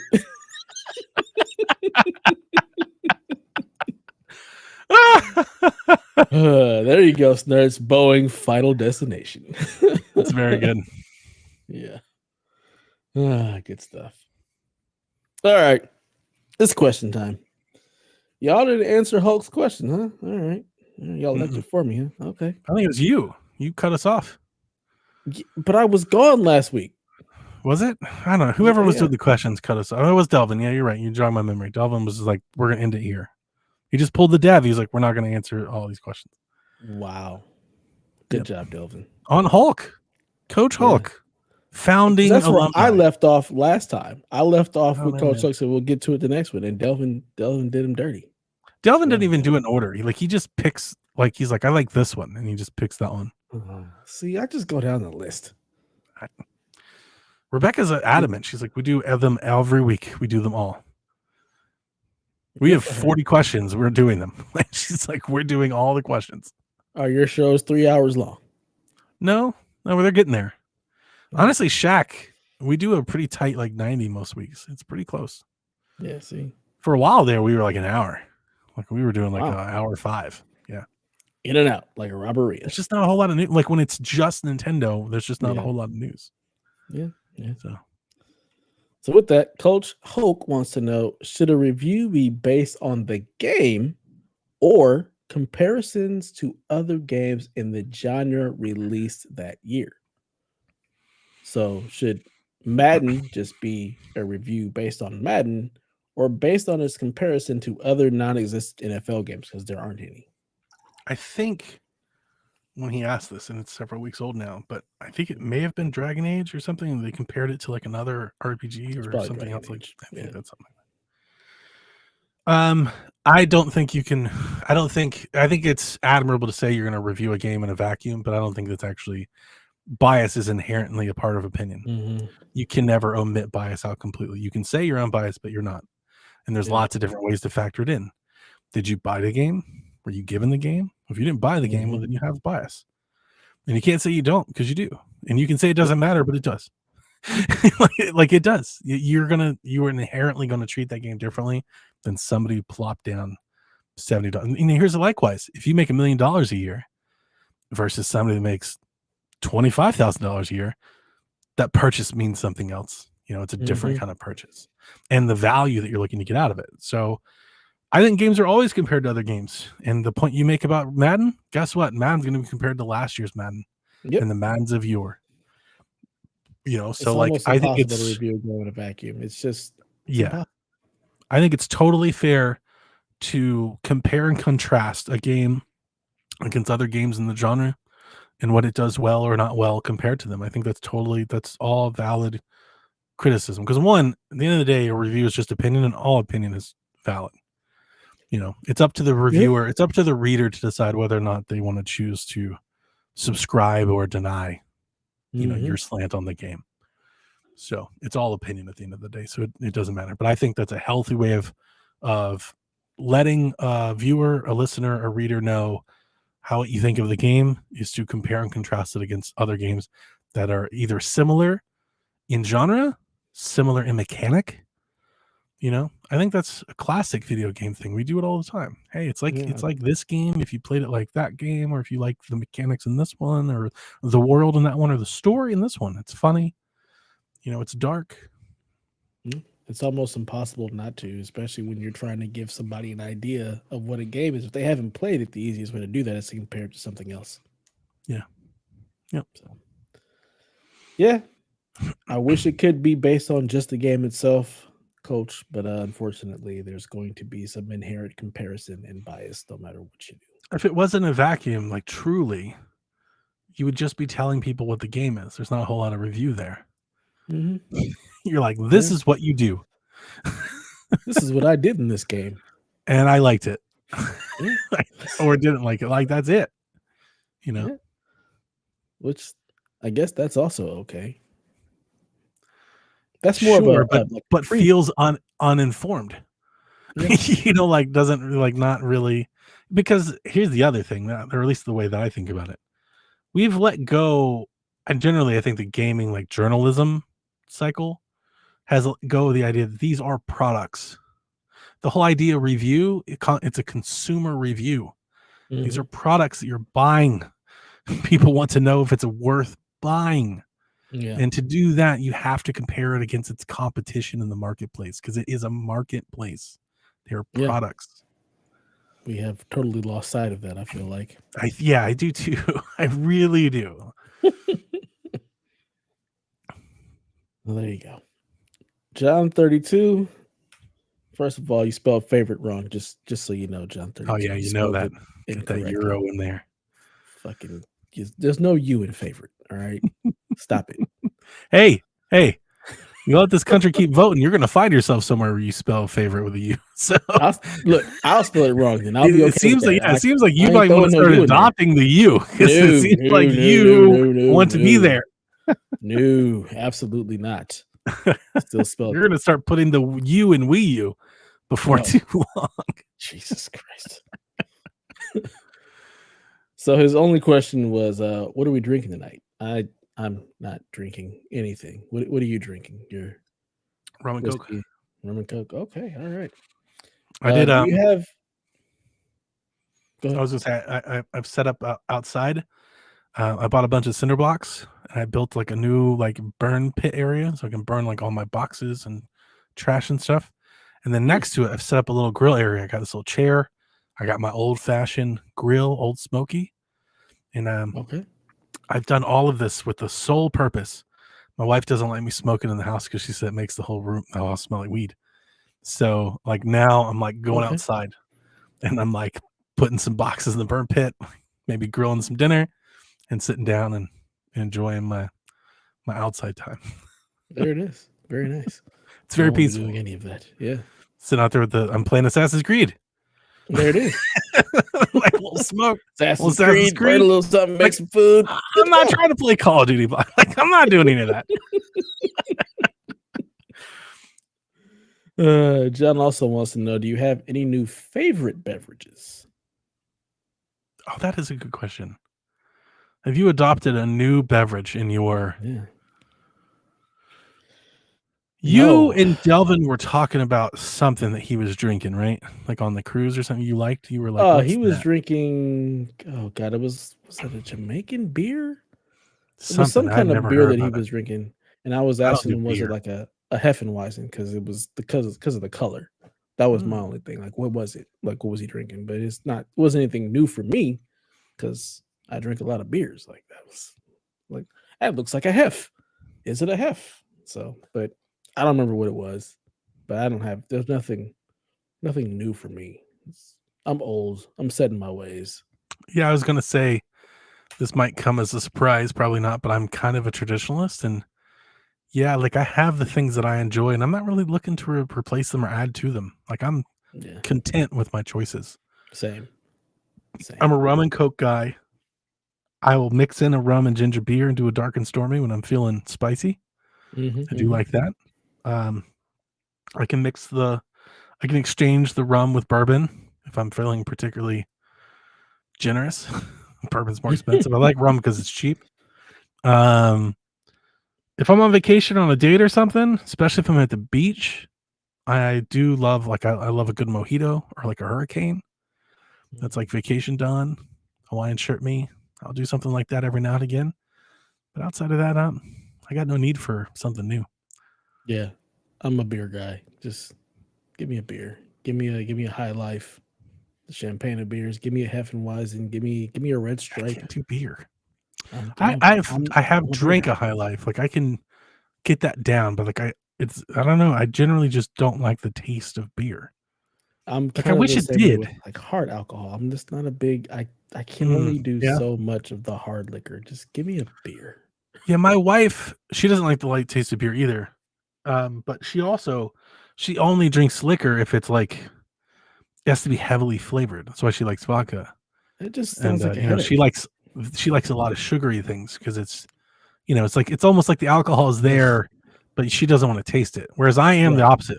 I make very heavy like liquor drinks, like Hmm. double, triple shot, like heavy on the alcohol. Like for me, it's the opposite. The soda is there to like add a little carbonation, not to change the Hmm. flavor.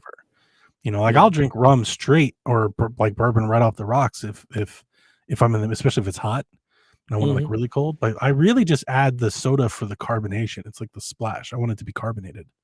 Yeah. See, you're looking to get the drink. But yeah, She's looking but to just I get the like buzz, but the with alcohol a part. headache. Yeah. See, I don't. I would rather have the alcohol minus the sugar and the sweet because all that's going to do is give me a headache later. Yeah, she's really into like the slushies, the Oh God. margaritas, the mimosas. Like she's all into that, all the rage. Yeah, I'll have a mimosa, but it's just brunch. It's just brunch. But Yeah, otherwise, yeah. I see that with you. I think it's like the Oh yeah. fancy finer Yeah, things club. let's go. Mimosa. Oh man. Here's the That thing. was all I drank on my vacation I was can't hate on the fucking mimosa. mimosas. I wouldn't really do the drink, but I do love champagne. Yeah, I Sometimes I mean just pick up a bottle of champagne, like just like I just wanted to drink some champagne, and like I do like champagne. so the way we do the mimosa, it's mostly champagne, a drop of orange juice, mainly for color, and we throw some tequila in there. I can't drink tequila. Tequila tastes like a foot, Yeah, just like it goes just well sucking with on a toe. Like, it goes oh. well with the mimosa, and then I regret it because I'm done for. You ever get down with wine? Every now and again, I'll get some wine. My wife's more of a wine. She likes the wine. My wife likes wine. It puts me to sleep. Wine just makes me sleepy. It's So not I don't strong really. enough for me. It doesn't. Like It it's doesn't really fine put me to for with sleep. dinner, but like if I'm drinking, like if I'm drinking, I want to drink. Like I Yeah, drink with purpose. Like I don't you're drinking to drink get drunk. so yeah, I don't drink socially. It's not like a thing to like hang out with friends. Like Hmm. I'm drinking with a purpose. So Yeah, the wine just doesn't quite get it. But I do like red wine like with steak. I don't mind I like a red nice wine if I glass, have to. like a If I'm Pinot. drinking wine, I'd rather have a red wine. But typically, Yeah. it just makes me sleepy. It doesn't She really has do anything. she has some cheap wine that she gets that's red and it's carbonated. I like that a lot. Like that's real good. It's real sweet though. But it's like I'll drink it's like it's not even alcohol at this point. Nothing. It's What like is what juice, what would that be? but it's very Because good. I do my like it. wife drinks. She drinks Riesling, so it's a white wine, but it's a sparkling dessert Yeah, wine. her family loves that. Her my in-laws, they Hmm. when they were younger, they like stayed a summer in Germany or whatever. And Hmm. every time they break out, that's what they immediately start telling me these stories of Amsterdam and Germany. But they love that shit. We were summering in Germany and Yeah, had our Riesling. yeah. But she got me this wine because she knows that I like the champagne. Because I'm actually somewhat addicted to like if I was addicted to something, I would tell people it's the carbonation. Like I Hmm. almost drink exclusively carbonated drinks most of the day. Like all of the water I drink is carbonated. Sodas, when I drink alcohol, like I love the carbonation. I'm with you there. So I have the Most of Soda my Stream. I water know is you've all. seen it, but the other folks, Oh like I yeah. have the Soda Stream bottles. I mix bottles. I make my own soda. I make my own juices. Like, yeah, Give me everybody at that work is like, dude, carbonation, he's baby. Let's just go. yeah. It's like when I drink flat. Well, I'm like, oh, what is this? Yeah, where's the It smells like where's pour in the here. Like, yeah. can't y'all just damn carbonate the damn water? Like, what are you doing? Yeah. Just We don't come have to live like this. We're a society, for Christ's sake. on. 1,000%. Wicked Rin, which I believe is Delvin Jr. Delvin Jr., yeah. He says, real question. Seems like there's a lot of conversation about video game preservation as of late, especially with the Internet Archive getting screwed over every other day and the Copyright Office straight not seeing the preservation as a problem. Do you think it's necessary for companies to make their older titles easily accessible, or is it better to leave it in the past? Oh, I have a lot of things to think about, or at least to say. I disagree. I don't necessarily disagree because you didn't really make a statement, but I think you might be off in how you're interpreting what happened with the copyright office. So this question probably came out last week Just a few when the weeks thing ago. was stricken down. Yeah. So what essentially happened was the libraries, game history, preservation, whatever.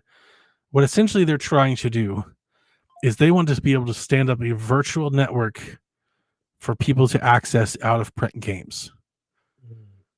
I don't think you can do that without the approval of the people that own those properties, even if they're out of print, because you are distributing and disseminating video games at that point. That's not archive, that's distribution. Yeah.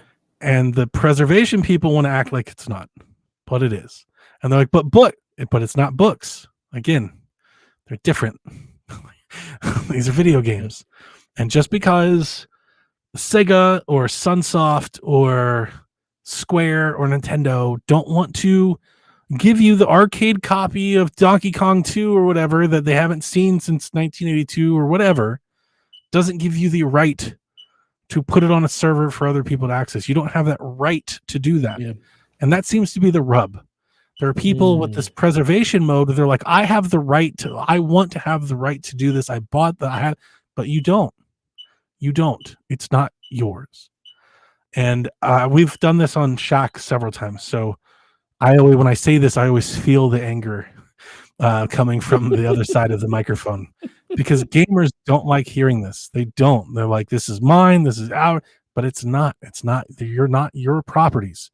You didn't market them, you didn't design them, you didn't develop them, you didn't distribute them, you didn't make them. They're not yours. It's the same reason why you can't.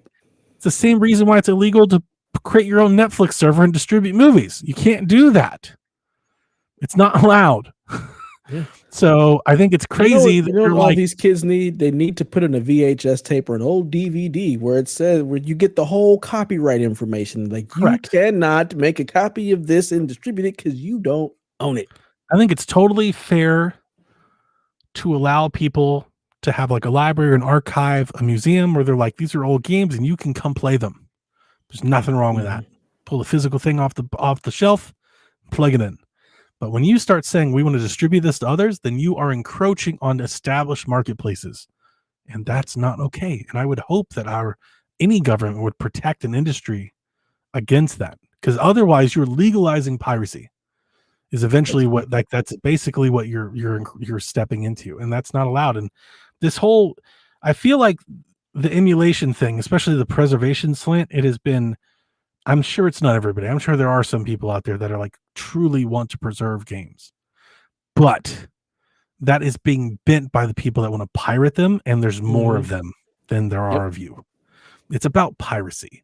You're trying to legalize piracy. That's what it boils down to. And you can say we're trying to, but you're not. And the reason that I always look back is because nobody's trying to preserve all video games. They're only trying to preserve the ones they care about. There are millions of lost video games, mobile games nobody cares about, nobody wants to play. But you don't care about the preservation of those. You only care about the preservation of ones that you hold dear, the ones that you're nostalgic for. And there's the rub. Either you do it for them all or you don't do it at all. 1000%. So I agree with everything you just said. Y'all are just mad because y'all can't get games for free. There's a reason why there's a problem with all the ROMs and why it's such a big deal. Because y'all are just trying to pirate games and play them for free. And people are like, I get it. Like in a perfect world, Square would have all the Final Fantasy games. Nintendo would release all the Marios and Zeldas on a store we could all buy all the time. That would be great. But again, it's not our prerogative to make them do that. That's up to them to do. It's their company. If you don't like it, don't support them. But like, you don't have the right to dictate that to them, to dictate their terms, their properties. That's where I get lost with this, because it does, when you see the arguments written online, you see the people make the YouTubes, and I've seen several, they act like so many times I see people like, well, if like on my PC I can play Wind Waker better than the hardware, like yeah, you can illegally. Correct. Just because your PC can do it doesn't mean you have the right to do it, and Nintendo can't stop you. Like that, those are not connected. Those are separate things. Yes, if Nintendo put games on PC, they would run better, but that doesn't give you the right to play Nintendo games on PC. It's Nintendo's prerogative. If they want to put their fucking games on a calculator and say the only way you can play it is if you buy this calculator, that's their right to do. Exactly. You don't have to like it, but it's their right to do it as a company. Y'all don't own everything. You don't just get to do what you want. But it feels like this is one of the few things where I feel not disconnected from gaming, but like opposed, because gamers collectively as a community, like we hold these things very dear in a way that like I don't feel like people do with movies or music. And that's crazy because music and movie, they hit people to the core, but like as products, as like collections, like gamers, we hold these things very dear. We want the physical box. We want to keep it forever. We don't want it to be taken away from us, you know? I mean, look how long print video games have stayed because of that precious take that consumers have for them. Like we're talking about physical games and shit, like music left. That's 20 years ago. Like it's been a long time. With this digital thing. Yeah. I mean, I think there is something to be said about like music and movies coming back kind of in a way. Like you get more people that are actually starting to buy more of the physical media. You get a lot of people who are really trying to collect the vinyl and stuff. Yeah. But again, like you said, it's legally. They're re-releasing that stuff because there's a market for it. I think eventually maybe there might be that in games. Yeah. You definitely. I think little retro handhelds, compilations thing. We've seen it a little. I think the issue we run into is that a lot of the companies that made a lot of these older games don't exist, and the shit's just lost to time. Yeah, that's it. That's where people are upset. But you know, unfortunately, that is just what happens when you have a thing in its infancy, and Nintendo says you can only make 5 games a year, so you have to create whole other publishers to make games, and now that's just lost. I think we need some sort of Creative Commons sort of open domain for video games. We need some sort of agreed upon thing that like if a game is out of print or the publisher is, you know, desists for X amount of years, then this is totally fair game. You know, I think like we have with certain intellectual property and like we need something like that legally for games, or this constant back and forth, this bickering is going to keep happening. So I just don't think it's all that important that anybody with the power to do so cares. Yeah, I agree. You know, it's just Thanks, nerds. It's fun hanging. Later. Free to Play Joe says, now that the PS5 Pro is among us tomorrow, what do you see Xbox doing next? Do they have a new console next year, 2026? Can they afford to wait that long with GTA6 coming soon? I don't think it matters. I don't think Xbox is doing anything. That's exactly what I was going to say. I was like, I want to wait for Dev thing. I was like, does it matter? I don't think it matters at this point. Free to Play Joe. Look, people are like, what is Xbox's next gen, you know, mid gen upgrade? Yeah, it's called a PC. Right. That's their next gen console. It's a fucking computer. We've got this thing called Game Pass on Game PC. Pass is on it. The app is on it. They're improving the app. Even if you don't have a good PC, cloud, like it's all there for the taking. Yeah. I don't know. I would lean against them having a console next year just because it seems fast, but I wouldn't totally rule it out. I find it hard to believe that they're just going to let GTA launch with nothing, but maybe they will. I don't know. I don't think that there's anything they could do. Like, do you really think it's worth it for them to even try to do something for GTA? Not with the market share that they have, and they're not. And they're not trying to gain market share. But here's the thing: if you're not trying to gain market share, then you can always make a premium console and just sell it at a premium price and just protect yourself. You know, just don't manufacture that many of them, sell it at a high margin. Like, why don't they mean, just make an $800 console, like a mini, like it's just an awesome console and it costs $800 because it costs a lot to make. probably because they're like, we got this Surface PC thing that you could buy, or you could just go buy a PC with Windows Like, on just it. go buy a PC. Like, that's Yeah. really what it comes down to. They're not pushing market share. They don't care about exclusives. They're not trying to sell consoles. They're not discounting consoles. They just made a new console and it costs more than the actual console. They did all digital 2 terabyte ugly edition. They're like, it'll be $600. Not You know, ugly edition. So like, I don't know. Like, I think I'm going to be completely wrong on this, but I think the best space for Xbox to go moving forward is attainable hardware. I think you quit trying to go up and maybe you move. I think the Series S is the revelation. I agree. Get the console in the more, like, make an affordable economic console to reach more people. And for the people that don't want that because it's not good enough, there's a PlayStation 5, there's you have options for that. You don't have to, they don't have to compete in that. They can't compete in that space. Let's just put it that way. They can't compete in this space. So stop trying. It's real simple. Make a very economical system in like your S, and then be like, look, if you want to buy a PlayStation, you got to pay the tariffs on it anyway. So it's going to be crazy. But our games will be there. We'll still sell you Call of Duty and Gears and stuff. We'll get you all the Game Pass, but just get this S. It's cheap. If you can care afford it. about 4 extra frames a second and ray tracing, well, then give Sony $700 and we'll take your $70 per game. Or buy a PC. But if you're looking for a console and, little Johnny's wanting to play, and so we have a console for you, and it's not $700. Like, that's the thing. Like, that was my thing. The reason that I was upset with X isn't just because it was ugly, although I do not like the speckled egg. But the reason I was upset when they launched that hardware and they talked about the digital is that the prices went up. And I was like, this is the opposite of what you should be doing. Like, the Series S went up. I was like, what? Why is the Series S going? The Series S needs to go down.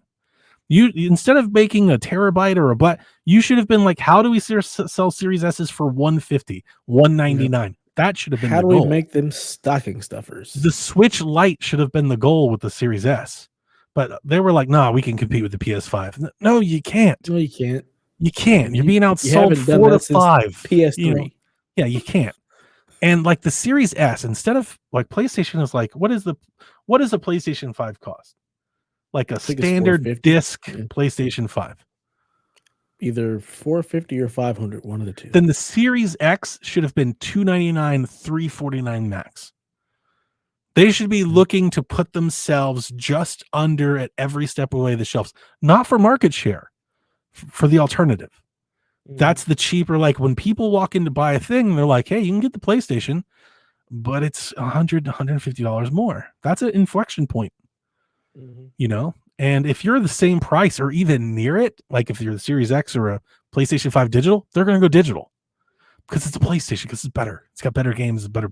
Like you can't be in the same ballpark. You have to be better than that, And so at least that's where my brain was. Clearly, that's not Xbox's brain at all. They don't care. So, but to me, that's where I would have wanted to see Xbox. So at this point, who cares what they're doing hardware? Like, I kind of wish they just get out of hardware, but they're going to make it. So, and I hate saying that because I like what I think the impact that they've had on gaming hardware wise is a positive one. Yeah. But, if they're not going to compete, it's like, what are you doing? What's the point? Yeah. What's the point? Who cares? Just like the streaming stick, the TV Yeah. console, like that would have been a great thing. $99. Do that. Get it together, Xbox. They're not going to. They're not, I'm interested to see what they do whenever they do. I honestly, 2025 is interesting because I feel like they can't go another year as is. I think if it doesn't launch this year, it'll be announced. They can't go a year without announcing a new hardware. I think that's true. I believe that. That's interesting. That is really interesting, because then did they end up with a situation where they come out early like they did with the 360, capture the hearts and minds, and possibly be able to even run neck and neck with whatever the next PlayStation is if they launch that a year really early? questions. I mean, that's a bigger question. I think whatever they're doing, I think they have to announce it this year. They just can't go that long without an announcement of some kind. I just generally think to just stay in the minds and the hearts of people, they have to announce something, because otherwise everybody's just going to buy a PlayStation 5 Pro. You can't go 18 months without anything. So I think they got to do something. The bigger question is, what is the something? Are they going to trot out another black console that tries to rival the PlayStation? Are they going to be different? Are they going to do a handheld? They got to do something different. It's like, do you try to compete with PlayStation, or do you put out a handheld and try to compete with Nintendo? It's like, what do you do? I look at it differently. I'm looking at it. Do you try to compete with Nintendo in the handheld space? Or do you try to compete with Steam? Can you compete with them? Like, that's the other problem, because then it's like, so we have the ROG Ally, we got a Steam Deck, but we're gonna try and insert ourselves into there somewhere. Can they beat Steam to the punch on a Steam box? Can they make a console that's a PC that has access to Steam, but it's a console, not a Steam Deck? Like, be the console version of what the Steam Deck is. The problem with that is, then if you're doing that, you're removing Windows, which is Microsoft. So, like, but you build Windows, you build a version of Windows for it that runs your Xbox store. So think about it. All right, listen to me. Think about it. Think about Windows. You plug the box into the TV, you turn it on, and it looks like an Xbox. The dash loads, it's Xbox. But on the on the dashboard, there's either a tile for a Steam app or a tile for a window, like a desktop app. And then you can do whatever you want on the box. I don't think you're not going to sell 100 million of those. You're not. But that's a better space than what they're in now. Who's buying that? Because you're not trying. I would buy it. I think Sean would buy it. I honestly think if the specs are good and the price are good, I know you wouldn't buy it, but I think you'd watch it. I think you'd be interested in it because of the freedom that you would have. Because here's the thing. No, I would. You could play PlayStation games on it. You could buy them on Steam or Epic. Why wouldn't you? Why not? I mean, I'm not buying because I'm not playing on my television. Hang on. I have a PC. Hang on. It's right here. Well, I'm with you. We know he's buying it. D-Life says I'm probably buying. This further lets me know that I want no parts of this. The point that you're making, though, is salient. What I talked about on Shaq, I think last week, was Xbox. If they're going to go, there's been rumors that they want to go this PC way. It puts me in a precarious spot because I already have a PC that can run all these games as well as it can, and I already have the handheld that can do it too. So it's like, so what are you offering me? Not a whole lot, but there's not a lot of people like me that willing to buy these and those. So if you can make a console version that will do that, I'm not telling you they're going to sell 100 million of them, but I think it makes their product in a more niche to more people than they currently have, and that's better. How much do you sell it for? $600-$700 probably. Yeah.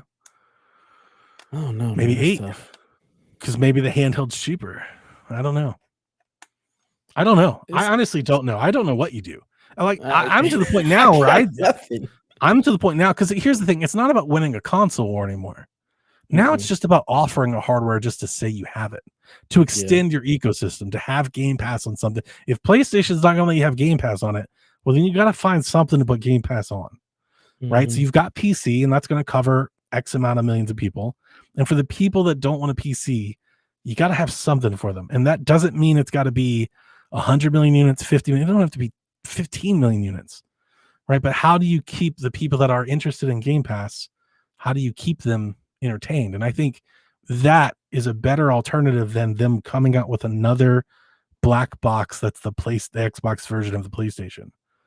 Yeah, I think the streaming stick is probably the best bet for them. Well, they're doing that right now. They have the Amazon stick that's doing that. No, the Amazon stick is trash. They need to come out with one. It's the Amazon sticks suck.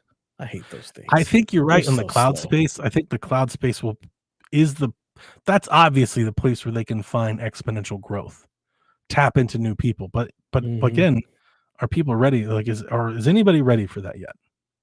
Daniel is. He's ready to go.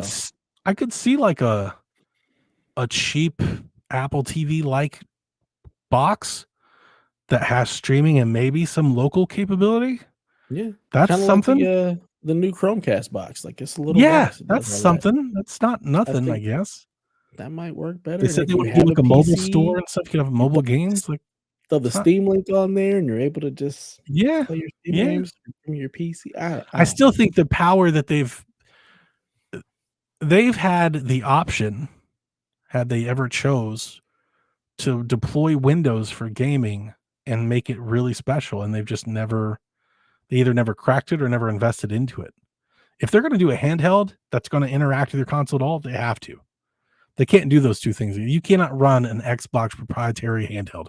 Nobody's buying that fucking thing. No. You know What's the why? point? Because they don't have the exclusives to push it. Nintendo does. Yeah. Xbox don't. Nobody's Mhm. buying an Xbox proprietary handheld that doesn't have access to emulators, ROMs, Steam. Nobody's buying that. And when I say nobody, I mean like nobody more than 5 or 10 million. Like they're not making new ground with that product. Nope. No, you're just hanging on to whatever trundling base you still have with that product. Nobody, like, why would I buy that? I have the Xbox handheld and the Yeah. Epic handheld and the Steam handheld and the Dolphin handheld. And why would I buy an only Xbox version? Nobody's buying that. Poor Xbox, they're in a very precarious position. I don't know what the hell they're going to be able to do at this point. They're Like, going I to make really tons of don't. money is what they're going to do. They're going to put their games on everything and rake in the cash.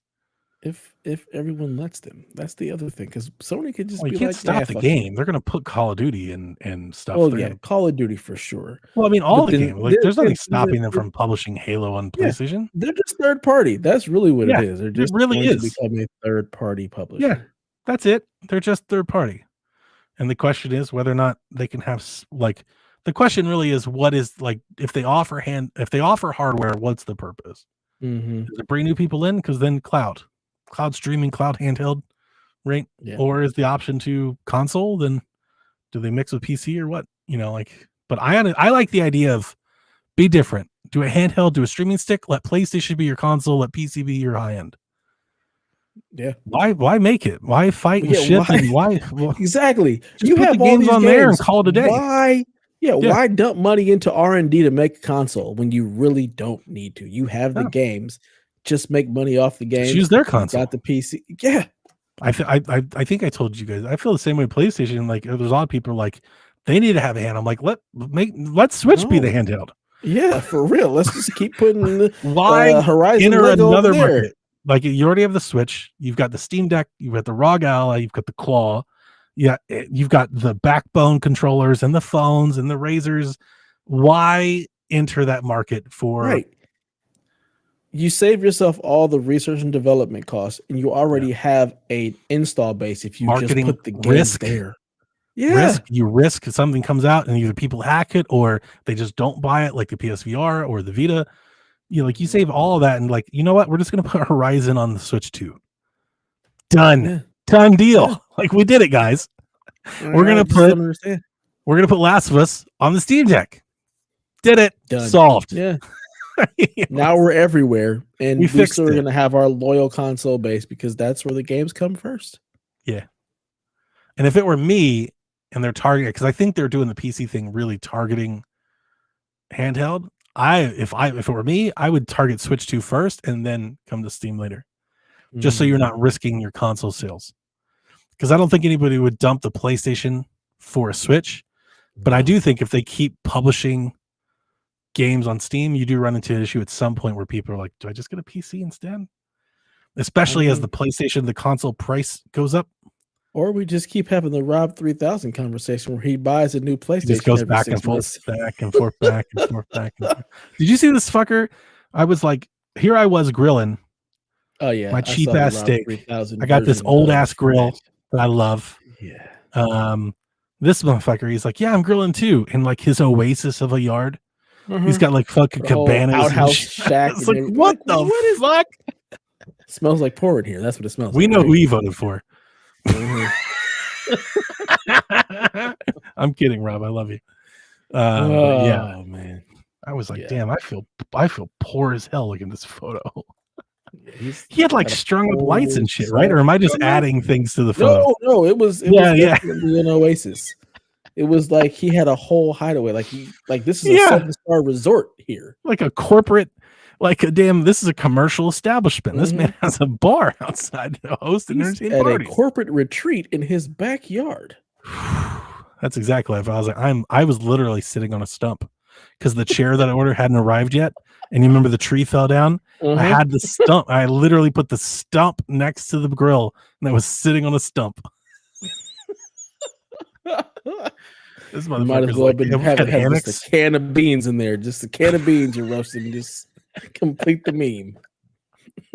Fucking broke ass. Speaking of Rob 3000, he says, "Tell us about your comfort foods, so to speak, gaming, movies, I was TV, gonna say snacks, mashed potatoes.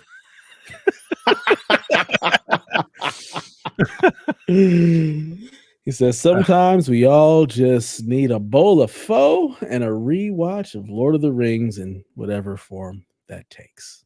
I do like the Lord of the Rings. Lord of the Rings is great. Comfort food, video games, things I don't have to entertain Assassin's or Creed. like activate my brain on. Yeah, Assassin's Creed. I do like worlds that I can get lost into without having to pay attention to a lot of story. So like Valhalla was like real special for that. I also like repetitive, like things that are very repetitive. So I can get like on muscle memory and just kind of veg out. Retro Bowl, Yeah. things like that. But open world games, not ones with like big puzzles. So like I would omit like Zeldas. I'm thinking like Grand Theft Autos, Assassin's Creeds, stuff like that. Far Cry. For me, Oh fuck, Far Cry. Put a fucking just blow some shit up, put bullets and stuff. Like it's real super fun. For me, there's not a whole lot that I go back to, and it takes a while before I do it.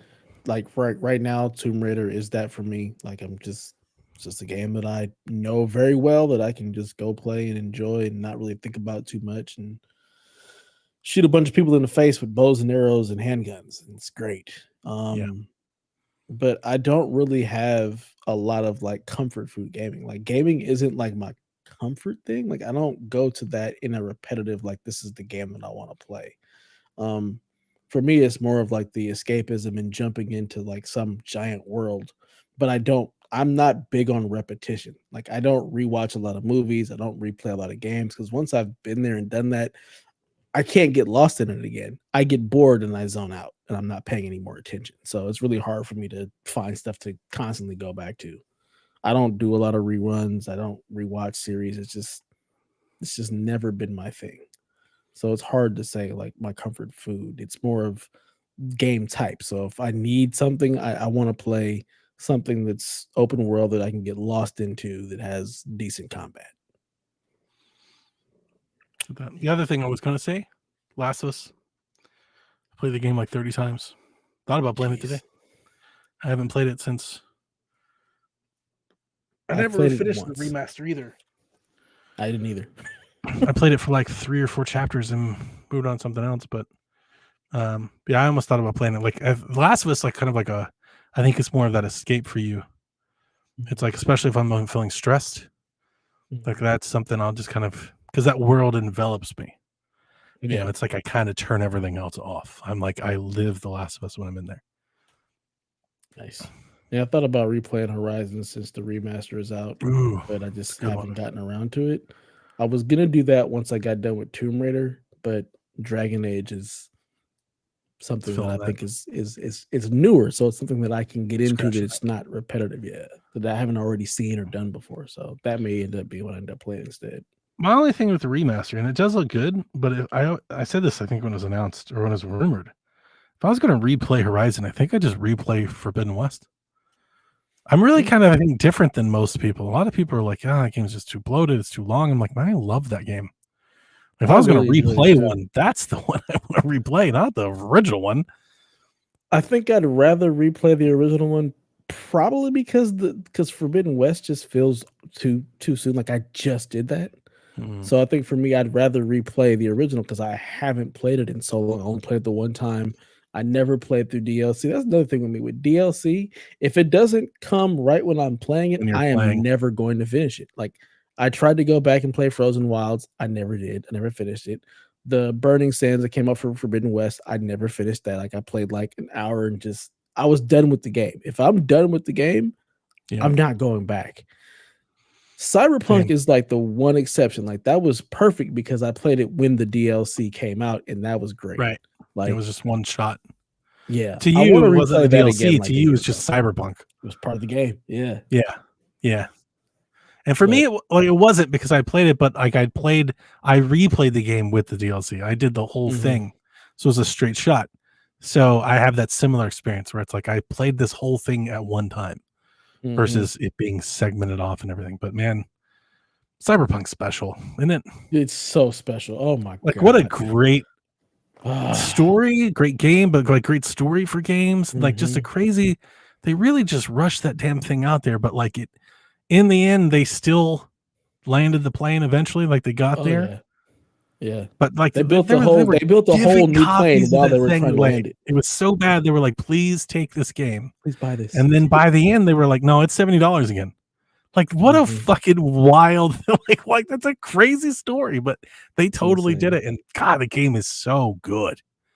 It holds such a special place in my heart. Like I don't want to replay it again because like my playthrough was so special. And like that's the I'm gonna game. replay it I again. don't You wanna know redo when? it. When? Switch I 2. have no idea. It's gonna come to Switch 2. Watch. Oh my god. You know it. I know it. Everybody like we've talked about it on Shack. With a lot of people are like, what's going to be like the Skyrim? I always say Elden Ring. I think when they do Switch 2, I think they're going to show Elden Ring. But I got a feeling CD Projekt Red's going to show up eventually, and they're like, we did it. We're putting fucking Cyberpunk on Switch, and people are going to lose their damn minds. And the funny thing is, it's on Steam Deck, and nobody gives a fuck because when it hits Switch, people are going to be like, nope. Now it matters. Like now it counts. Like That for is whatever reason, hilarious. Nintendo has that. Like they have like when games hit Nintendo, that game could have been out for 8 years, but when it hits Nintendo, it's like, nope. Now it counts for so many other people. Like now it matters. So bizarre to me. But am I going to buy a Switch love that copy? game. Am I going to buy a cartridge? Damn right I am. 100%. That cartridge is gonna have nothing on it but like the link to go download this thing. I hope they give us like Zelda armor.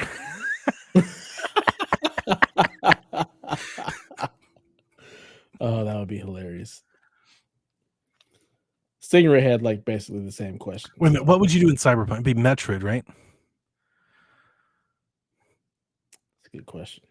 You get like some sort of like laser eye or boom cannon or something. Like they're gonna. I feel like that would be the game because like in Elder Scrolls they had like I think they had like the tunic or something. Like I feel like Nintendo would do something to like add a piece of flair to Cyberpunk from the Nintendo world. Like I wonder what it would be. Would it be like a bike or something? But I feel like you've got all the what are the Metroid makes sense. What are the things that you call? What are they called? Augmentations.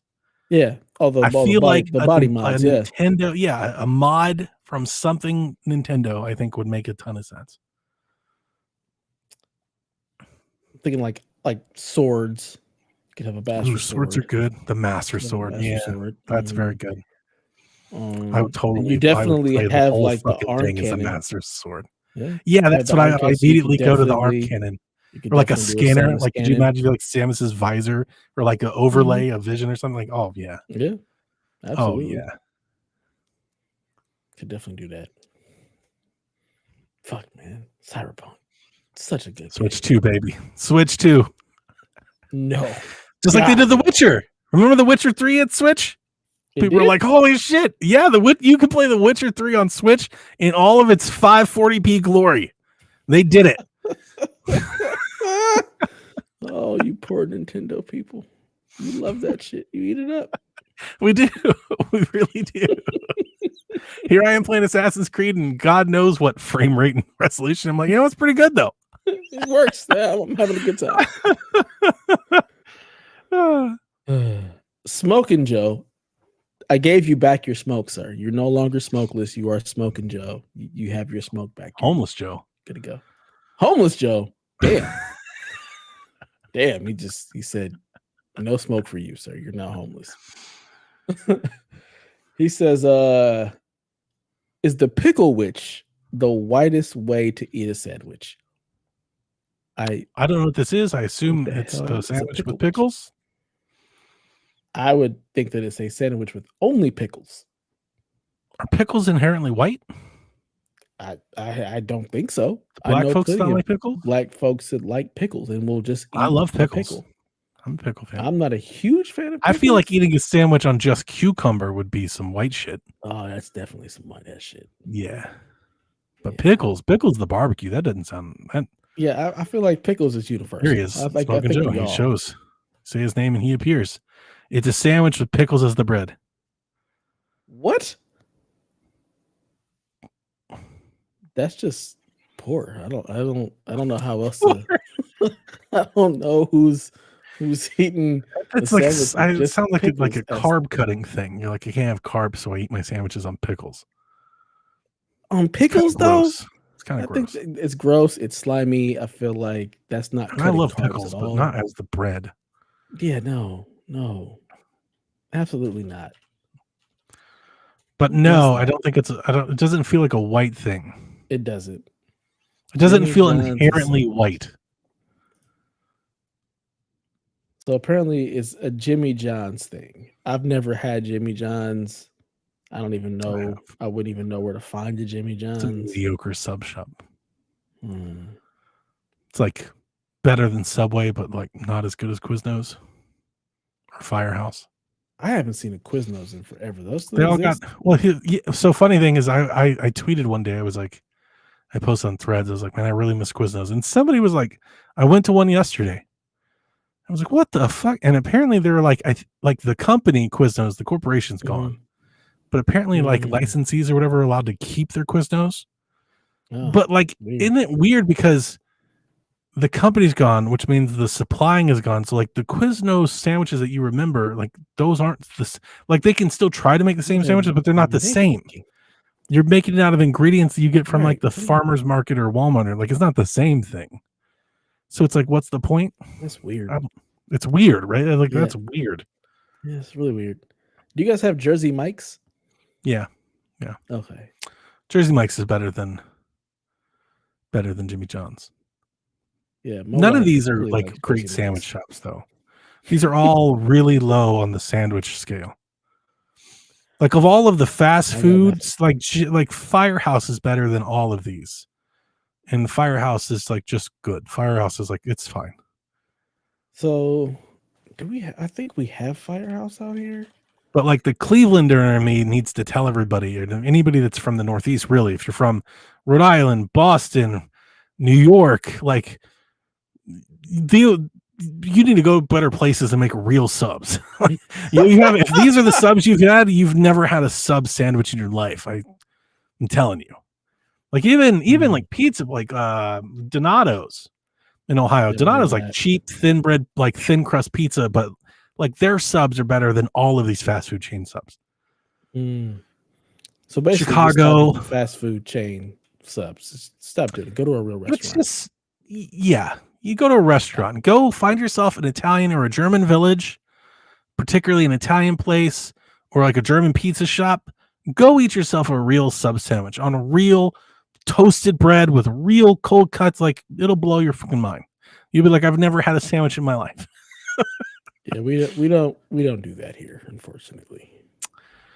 I grew up with that, and let me tell you, it is the one thing I guarantee you I've told you this story on this show probably many times, but it's the one thing that you live in Georgia, like it's the one thing I yearn for. Anytime I get to leave the state and head north, it's like we are finding subs. Like we're gonna find ourselves a subs. Whenever we get that hangout, we're having subs. I'll make you subs. You're making me one. Yes, that's my Jack asked me the other day. He's like, Dad, can you because I typically only make subs for the Ohio State Michigan game. It's like my ritual. I do Italian subs when I watch Ohio State Michigan. They're expensive. Like if you're gonna do it right and you're gonna buy it's expensive. Do it right. Yeah. Like I'll feed the family. It'd be like $100 in just subs for the whole family. Oh yeah, just for like that one meal. But it's worth it. Like even Jack, he it's funny. He just came through.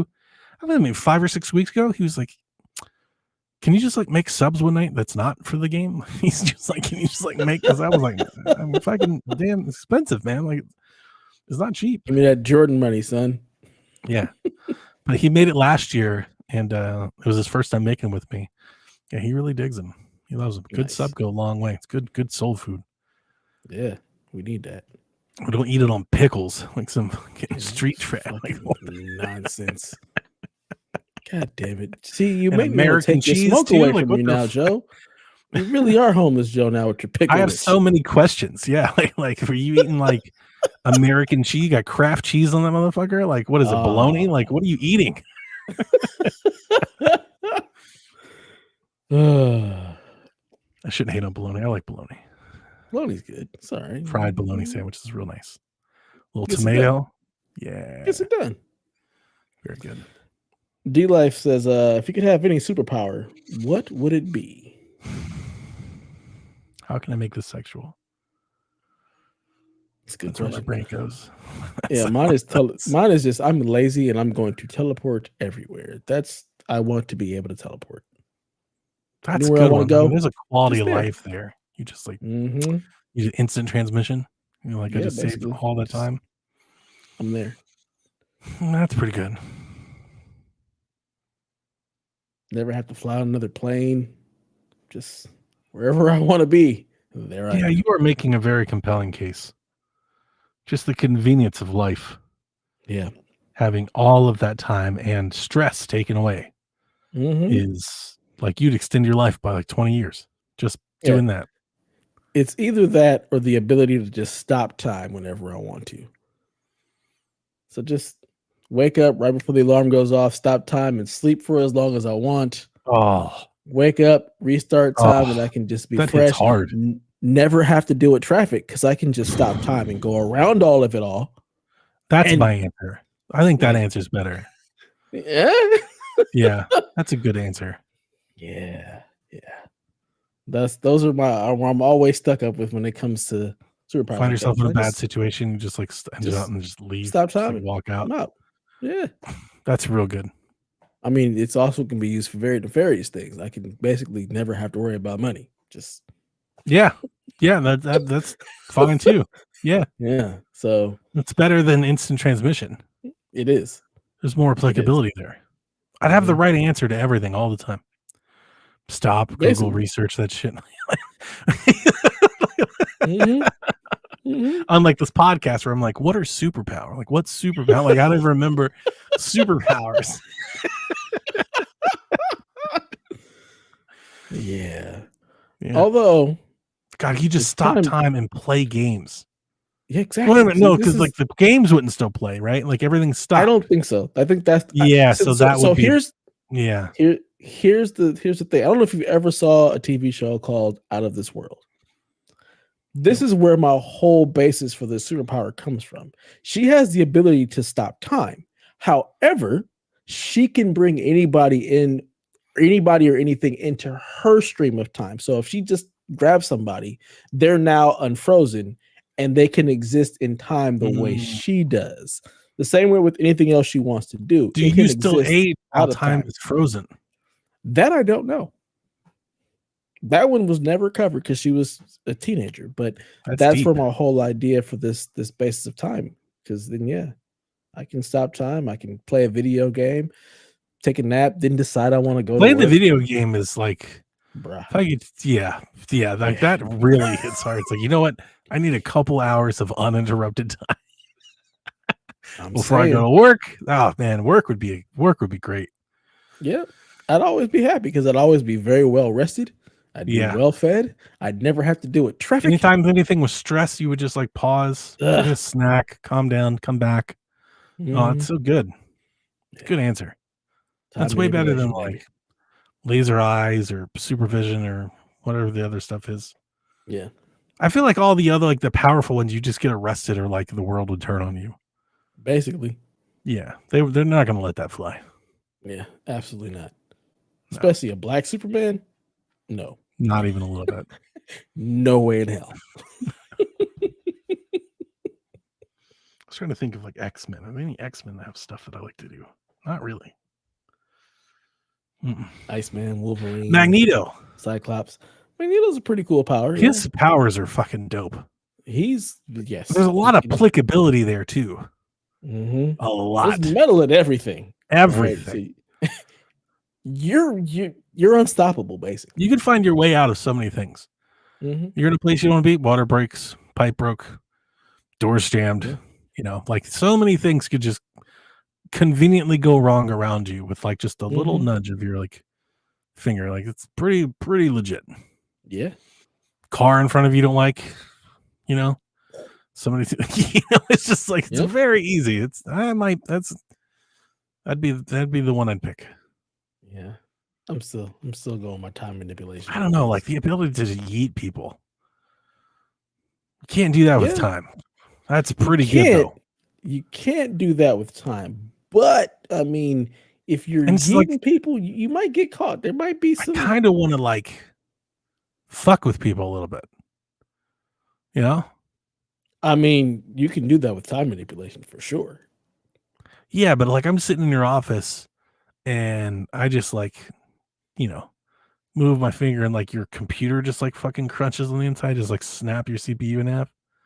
You're like, how the hell did this happen? You know, like stuff like that would be a lot of fun to do. Yeah. Open vaults. Yeet cars. The yeeting of the cars is probably the best, but also very evil. Anger issues, yeah. Road rage would be a problem. I mean, you can fly. It would be. This is also true. You wouldn't have to worry about driving. Yeah. I don't have to worry about driving at all. You could yeet planes. Oh, goodness.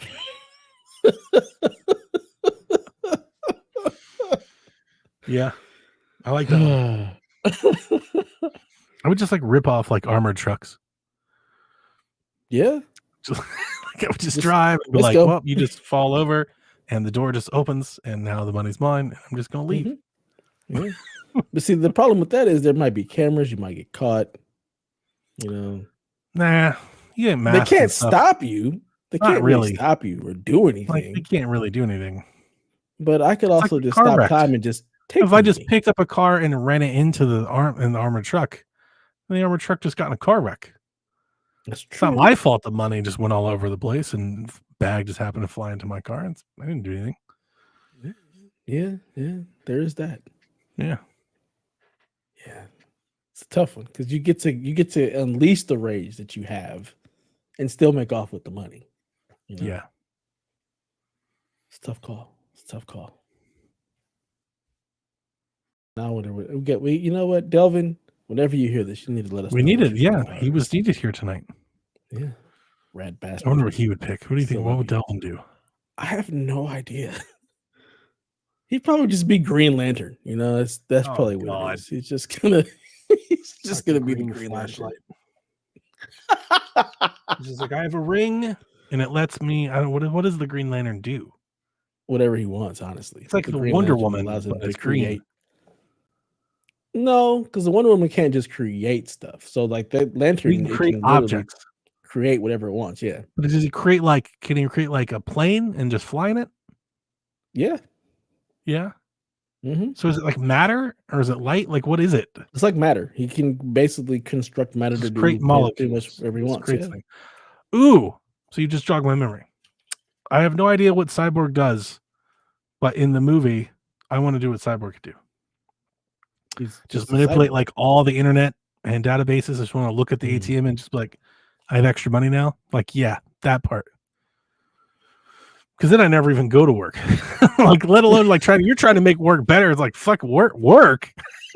Well, I'll not necessarily, because I said, look, I don't need to do anything. Dude, in today's day and time, Cyborg would fucking own Bitcoin and shit. Like oh goodness, own. He's cheating. Stock market, own. Yeah, Cyborg would rule. As a civilian, nobody would ever know the difference. No. How could they? He manipulates it all. He doesn't exist. Oh yeah, and by the time they're on to you, you just crush all their systems.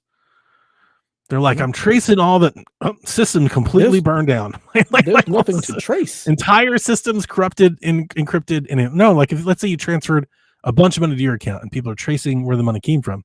Oh well, banking system's completely gone. I've encrypted the whole thing. Absolute anarchy. Yeah, that's real good. I remember there's that scene of him in the extended cut where he just raises this woman's balance, and I was like, yo, that's a superpower. Like I'm all about that. Just free access to database. Oh, I would own. My understanding of how SQL works. Couldn't be stopped. Hilarity. All right, our last question of the night comes from Big Drew's #1 fan. Big Drew. It says, if you could make a statue of someone in the indie podcast community, think PSVG podcast, I think Chronicle we did Gaming, this one. etc. Did you? Yeah, I think we did this one. But you Never answer. mind. No, you answer. The problem with this is I don't Don't listen hear to you talk any about other how podcasts. bad D-Wade's statue is, because that shit is awful. Oh my god. They did it so dirty. My wife was so confused. She was like, why? Why is this a thing? He commissioned that. He was okay with. Why does this exist? I told Delver, it reminds me of the black dude from Spartacus. Did you ever watch that? The dominant dude. I posted a thing, but he looks just like him. But man, it's funny. So bad. Didn't look anything like Dwayne Wade. Not even a little bit. Not like this is a whole different person. Smidgen. It's Morpheus. Like it looks like Morpheus with the gap and everything. I'm like, Dwayne Wade don't even have a gap. How did this happen? Please tell me we're redoing this, because this is an Power Ranger meme abomination. I posted. Yes. Zardon. Oh, yeah, I picked Todd Oxtra because Todd has some opinions that I just can't go along with. This is the guy that thinks the Switch 2 should be named Switch TOO. Yeah, the Switch 2. I remember. Yeah. I haven't listened to their podcast in forever. He said he had some take on how the N64 was like irreparably the worst controller ever made. I was like, well, we're no longer friends anymore. like we just can't even like each other. He always has like a hot dislike take. that controller, but not as much as I dislike the GameCube's controller. So really interesting. I never could get with that thing. Is just weird. I love the GameCube controller. You love Nintendo, but it's just the like. If I had my way, the GameCube controller face buttons would be on every controller.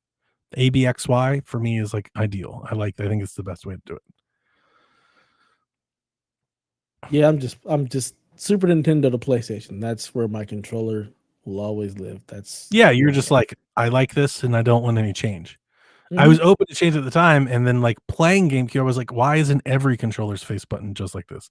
Now, I don't like the C stick though. Like for me, I would have preferred to have 2 regular sticks. Like just make just 2 regular. Like we don't need a nubbin.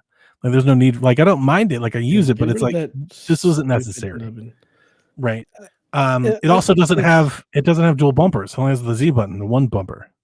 Yeah, it's got the 1 bumper, and then it's got like 1 big button and other small button. I can't. So that's the face button that I like. The A button, X, Y, and B. No, I can't get down.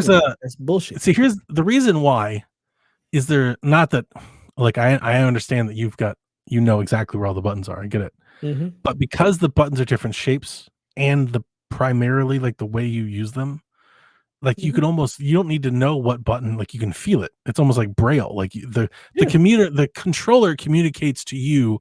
Like you could flip the controller upside down. I know exactly what button I'm touching. Yeah. Blindfolded. The other controllers don't do that. But also like we primarily hit like the A button, right? The bottom button more than the other buttons. Like it makes sense to make it more. And I like the travel, like the travel of the thumb versus the 4. I think engineering wise, I think it's a better solution. Like they did it. Like this is the best way to do this, but just people don't want to adapt it. They don't want to adopt it. So I'm not really using those buttons as much as I'm using the shoulder buttons in games that I'm playing anyway. Sure. I'm only using X when I'm jumping. And now we have, I don't have one near me, but the controller that I use on Switch most often is a GameCube controller. I have a GameCube styled Pro controller. And on the new GameCube style controllers, you have 2 bumpers, you have 2 regular sticks, but you still have the face buttons. And it's like, to me, like I would play everything like that if I could. If I could take that controller to my PlayStation, PC, I would play with that controller. Ugh, I couldn't do it. Couldn't do it. I love you're like, oh, it feels gross. It's a no for me, dog. 1000%.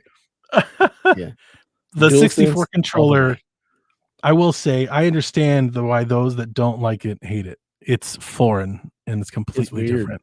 The It's bear weird. claw's super weird.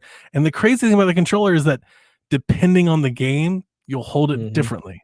Mm-hmm. That's a wild fucking that's a wild thing. There's no controller. You're like, well, I'm playing this game now. Let's go So let me this way. turn the controller.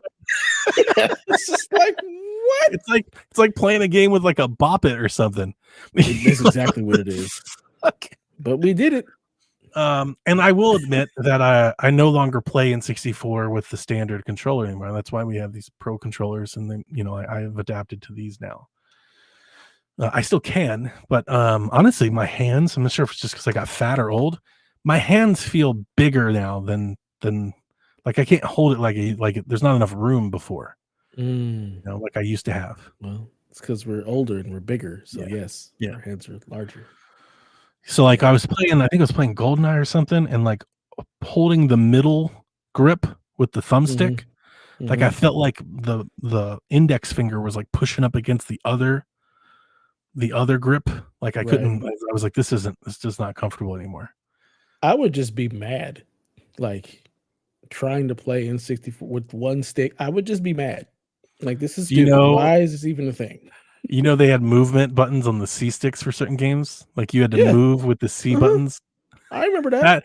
That's awful. Like that, I agree. Like that, I didn't like it then. I don't like it now. Because isn't that how you moved in GoldenEye? You move with the C buttons, right? That's how you aim. You aim with one, and you strafe with the buttons. And you kind of duel it together. The 64 desperately needed like a dual stick, but even for saying that nunchuck style joystick, I still love it for so many things. So many light gun, like spinning it for the special move. Like, man, it was so good though. I'm very nostalgic for it. I don't know what it is. I'm very nostalgic for the 64. That's your era. It is. I love that. I love that fucking console to my depths. 3 games on that system. I tell you, Ocarina, I'm gonna play so much NBA Hang Time. That's it. I'm gonna play so much fucking wrestling games when the analog 3D comes out. Like I'm gonna go. I'm getting all the belts again. We're running the whole thing. Like it's gonna be a whole thing. Yeah. No. Super good. I can't wait to see. I still, I bought this whole thing. I bought games, controllers, the whole console. Still have no idea like what the games look like on it. I've never bought a console like this in my life. I've never bought a console. I have zero idea. Like I have no idea what it's going to look like. The reality is, it's going to look like N64, and then you're going to be happy because it's N64. But they're saying that they said in their pitch on the website, they talk about they have some sort of way of like they said it's not exactly overclocking, but essentially they have the ability to like overclock games systemically and improve their performance. That blows my mind because I was like, that doesn't sound like that would work at all. And I think that might be one of those marketing things that like you read and then it just actually never happened. Like AKA on the box, like nothing. Nobody sounds good on paper, but it doesn't actually do that. So, but like 4K and all that, like I'm interested to see like what do these textures look like when you stretch them? Like what is their AI upscaling? Like what does that do? Is it good? Is it ugly? Like, are we all getting these? And we're like, dude, this sucks. There's a reason why these mini consoles had the bars, because you don't want to stretch that shit out because it's ugly. Yeah, but here's the other thing. What if they solved it? What if that damn thing? What if it's like, yo, they did it? That's the hope, right? I'm gonna play so much Blitz, so much wrestling. Oh, it's gonna be so good. So much Mario Golf. PS5, that PC, Mario Party 2. Like dust. It's gonna be so good. Oh, I might get rid of the PS5. Like, I might have to go at that point. I finished Astrobot. There's no need for this PS5 anymore. It's gotta go. I don't think that would be the one. If I had to guess, I think the ROG Ally would be the one that's on the block. Nothing about. I love it. It's great, but like when the Switch 2 comes, there's just no need. Yeah. So that might be the one. But you never know with the PlayStation. Like I just don't play it a lot. So like that's the easy one. I could always just sure. Yeah. But I've got all the. But I got the silver and I've done all the things, so like it's not hurting me anybody being here. Yeah, no, it's serving its purpose. It's there for when it's called upon. Yeah. I got rid of the Series X, right? So I got the Series S. I don't know you got rid of the Series X. I know you had the Series S. Yeah, no, I know. I didn't realize you got rid of the X. Yeah, traded down. So during Halloween, I was like, I don't really have a DVD player downstairs. Mm-hmm. So I was going to get one, but then I remembered my wife bought me this disc drive for the PlayStation. Oh, that's right. So I plugged it in, and with all that stuff that I did with hooking up my PC to the TV over there, Mm-hmm. I just took the cord and Blu-ray plugged. player. That was There it there. is. You go, Blu-ray. Done. I was watching my horror movie. I was just throw it in the PlayStation, press play, go sit down. Did you move the HDMI, or do you just have like an HDMI switcher? Like, just get your little HDMI switcher and boom, boom, boom. I had a switcher, but it was it had a DVI and an HDMI port. And you remember when I first did it, I told you that like when you're running 4K and stuff, I was getting like artifacting and glitching. Mhm. It was, I think it was the DVI. I think because that's what it was converting it. When I just plugged the HDMI directly in, that all went away. So I have an HDMI switcher that is actually 4K. It's a 4K 60 like little switcher, so you can plug in multiple HDMIs and then just And it one doesn't HDMI lose into the anything or TV. anything. That's nice. Honestly, It's relatively it's cheap. really nice, but we're talking it's taking the cord from one side of the TV to the other side of the TV. And I mean, you know this, but like you don't like it's all exposed over here. Yeah. You know, I so mean, that's the I beauty literally of just having take the your cord from desktop there against the wall. and plug it in there, or take it from there and plug it in there. Like that's it. Yeah. I'm just So- lazy and I like having a bunch of buttons and solutions. Yeah, there's a part of me that like I understand that too, but it's like, yeah, I mean, what am I really saving here? Also, I don't do it a whole lot. Right. Yeah. But at least now you have a Blu-ray solution down there. Yeah, because I was going funny thing. Before I even thought to do that, I was going to unplug the Series S because I have like the Gears 1S on top of it, just on the gear shelf. I was just going to unplug one and then plug the other one back in and just plug the 1S in because the 1S has a 4K Blu-ray player in it. And I was like, I'll just use that as the Blu-ray and then put it back. Like, and I didn't know this. They're hot swappable. The cable, the cord, they all match. Oh, nice. They're the same cable. You can just one for the other.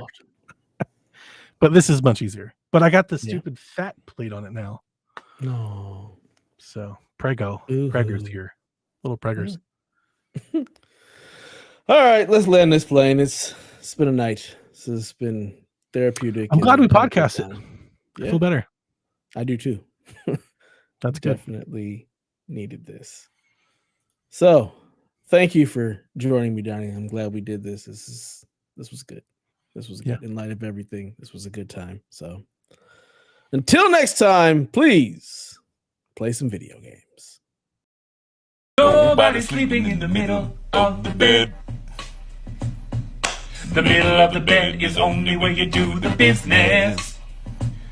But when everybody's ready to sleep, it's the side of the bed that can't be beat. It's the middle of the bed where lovers meet. But when it comes time to slumber, it's the edges. Ooh, the edges.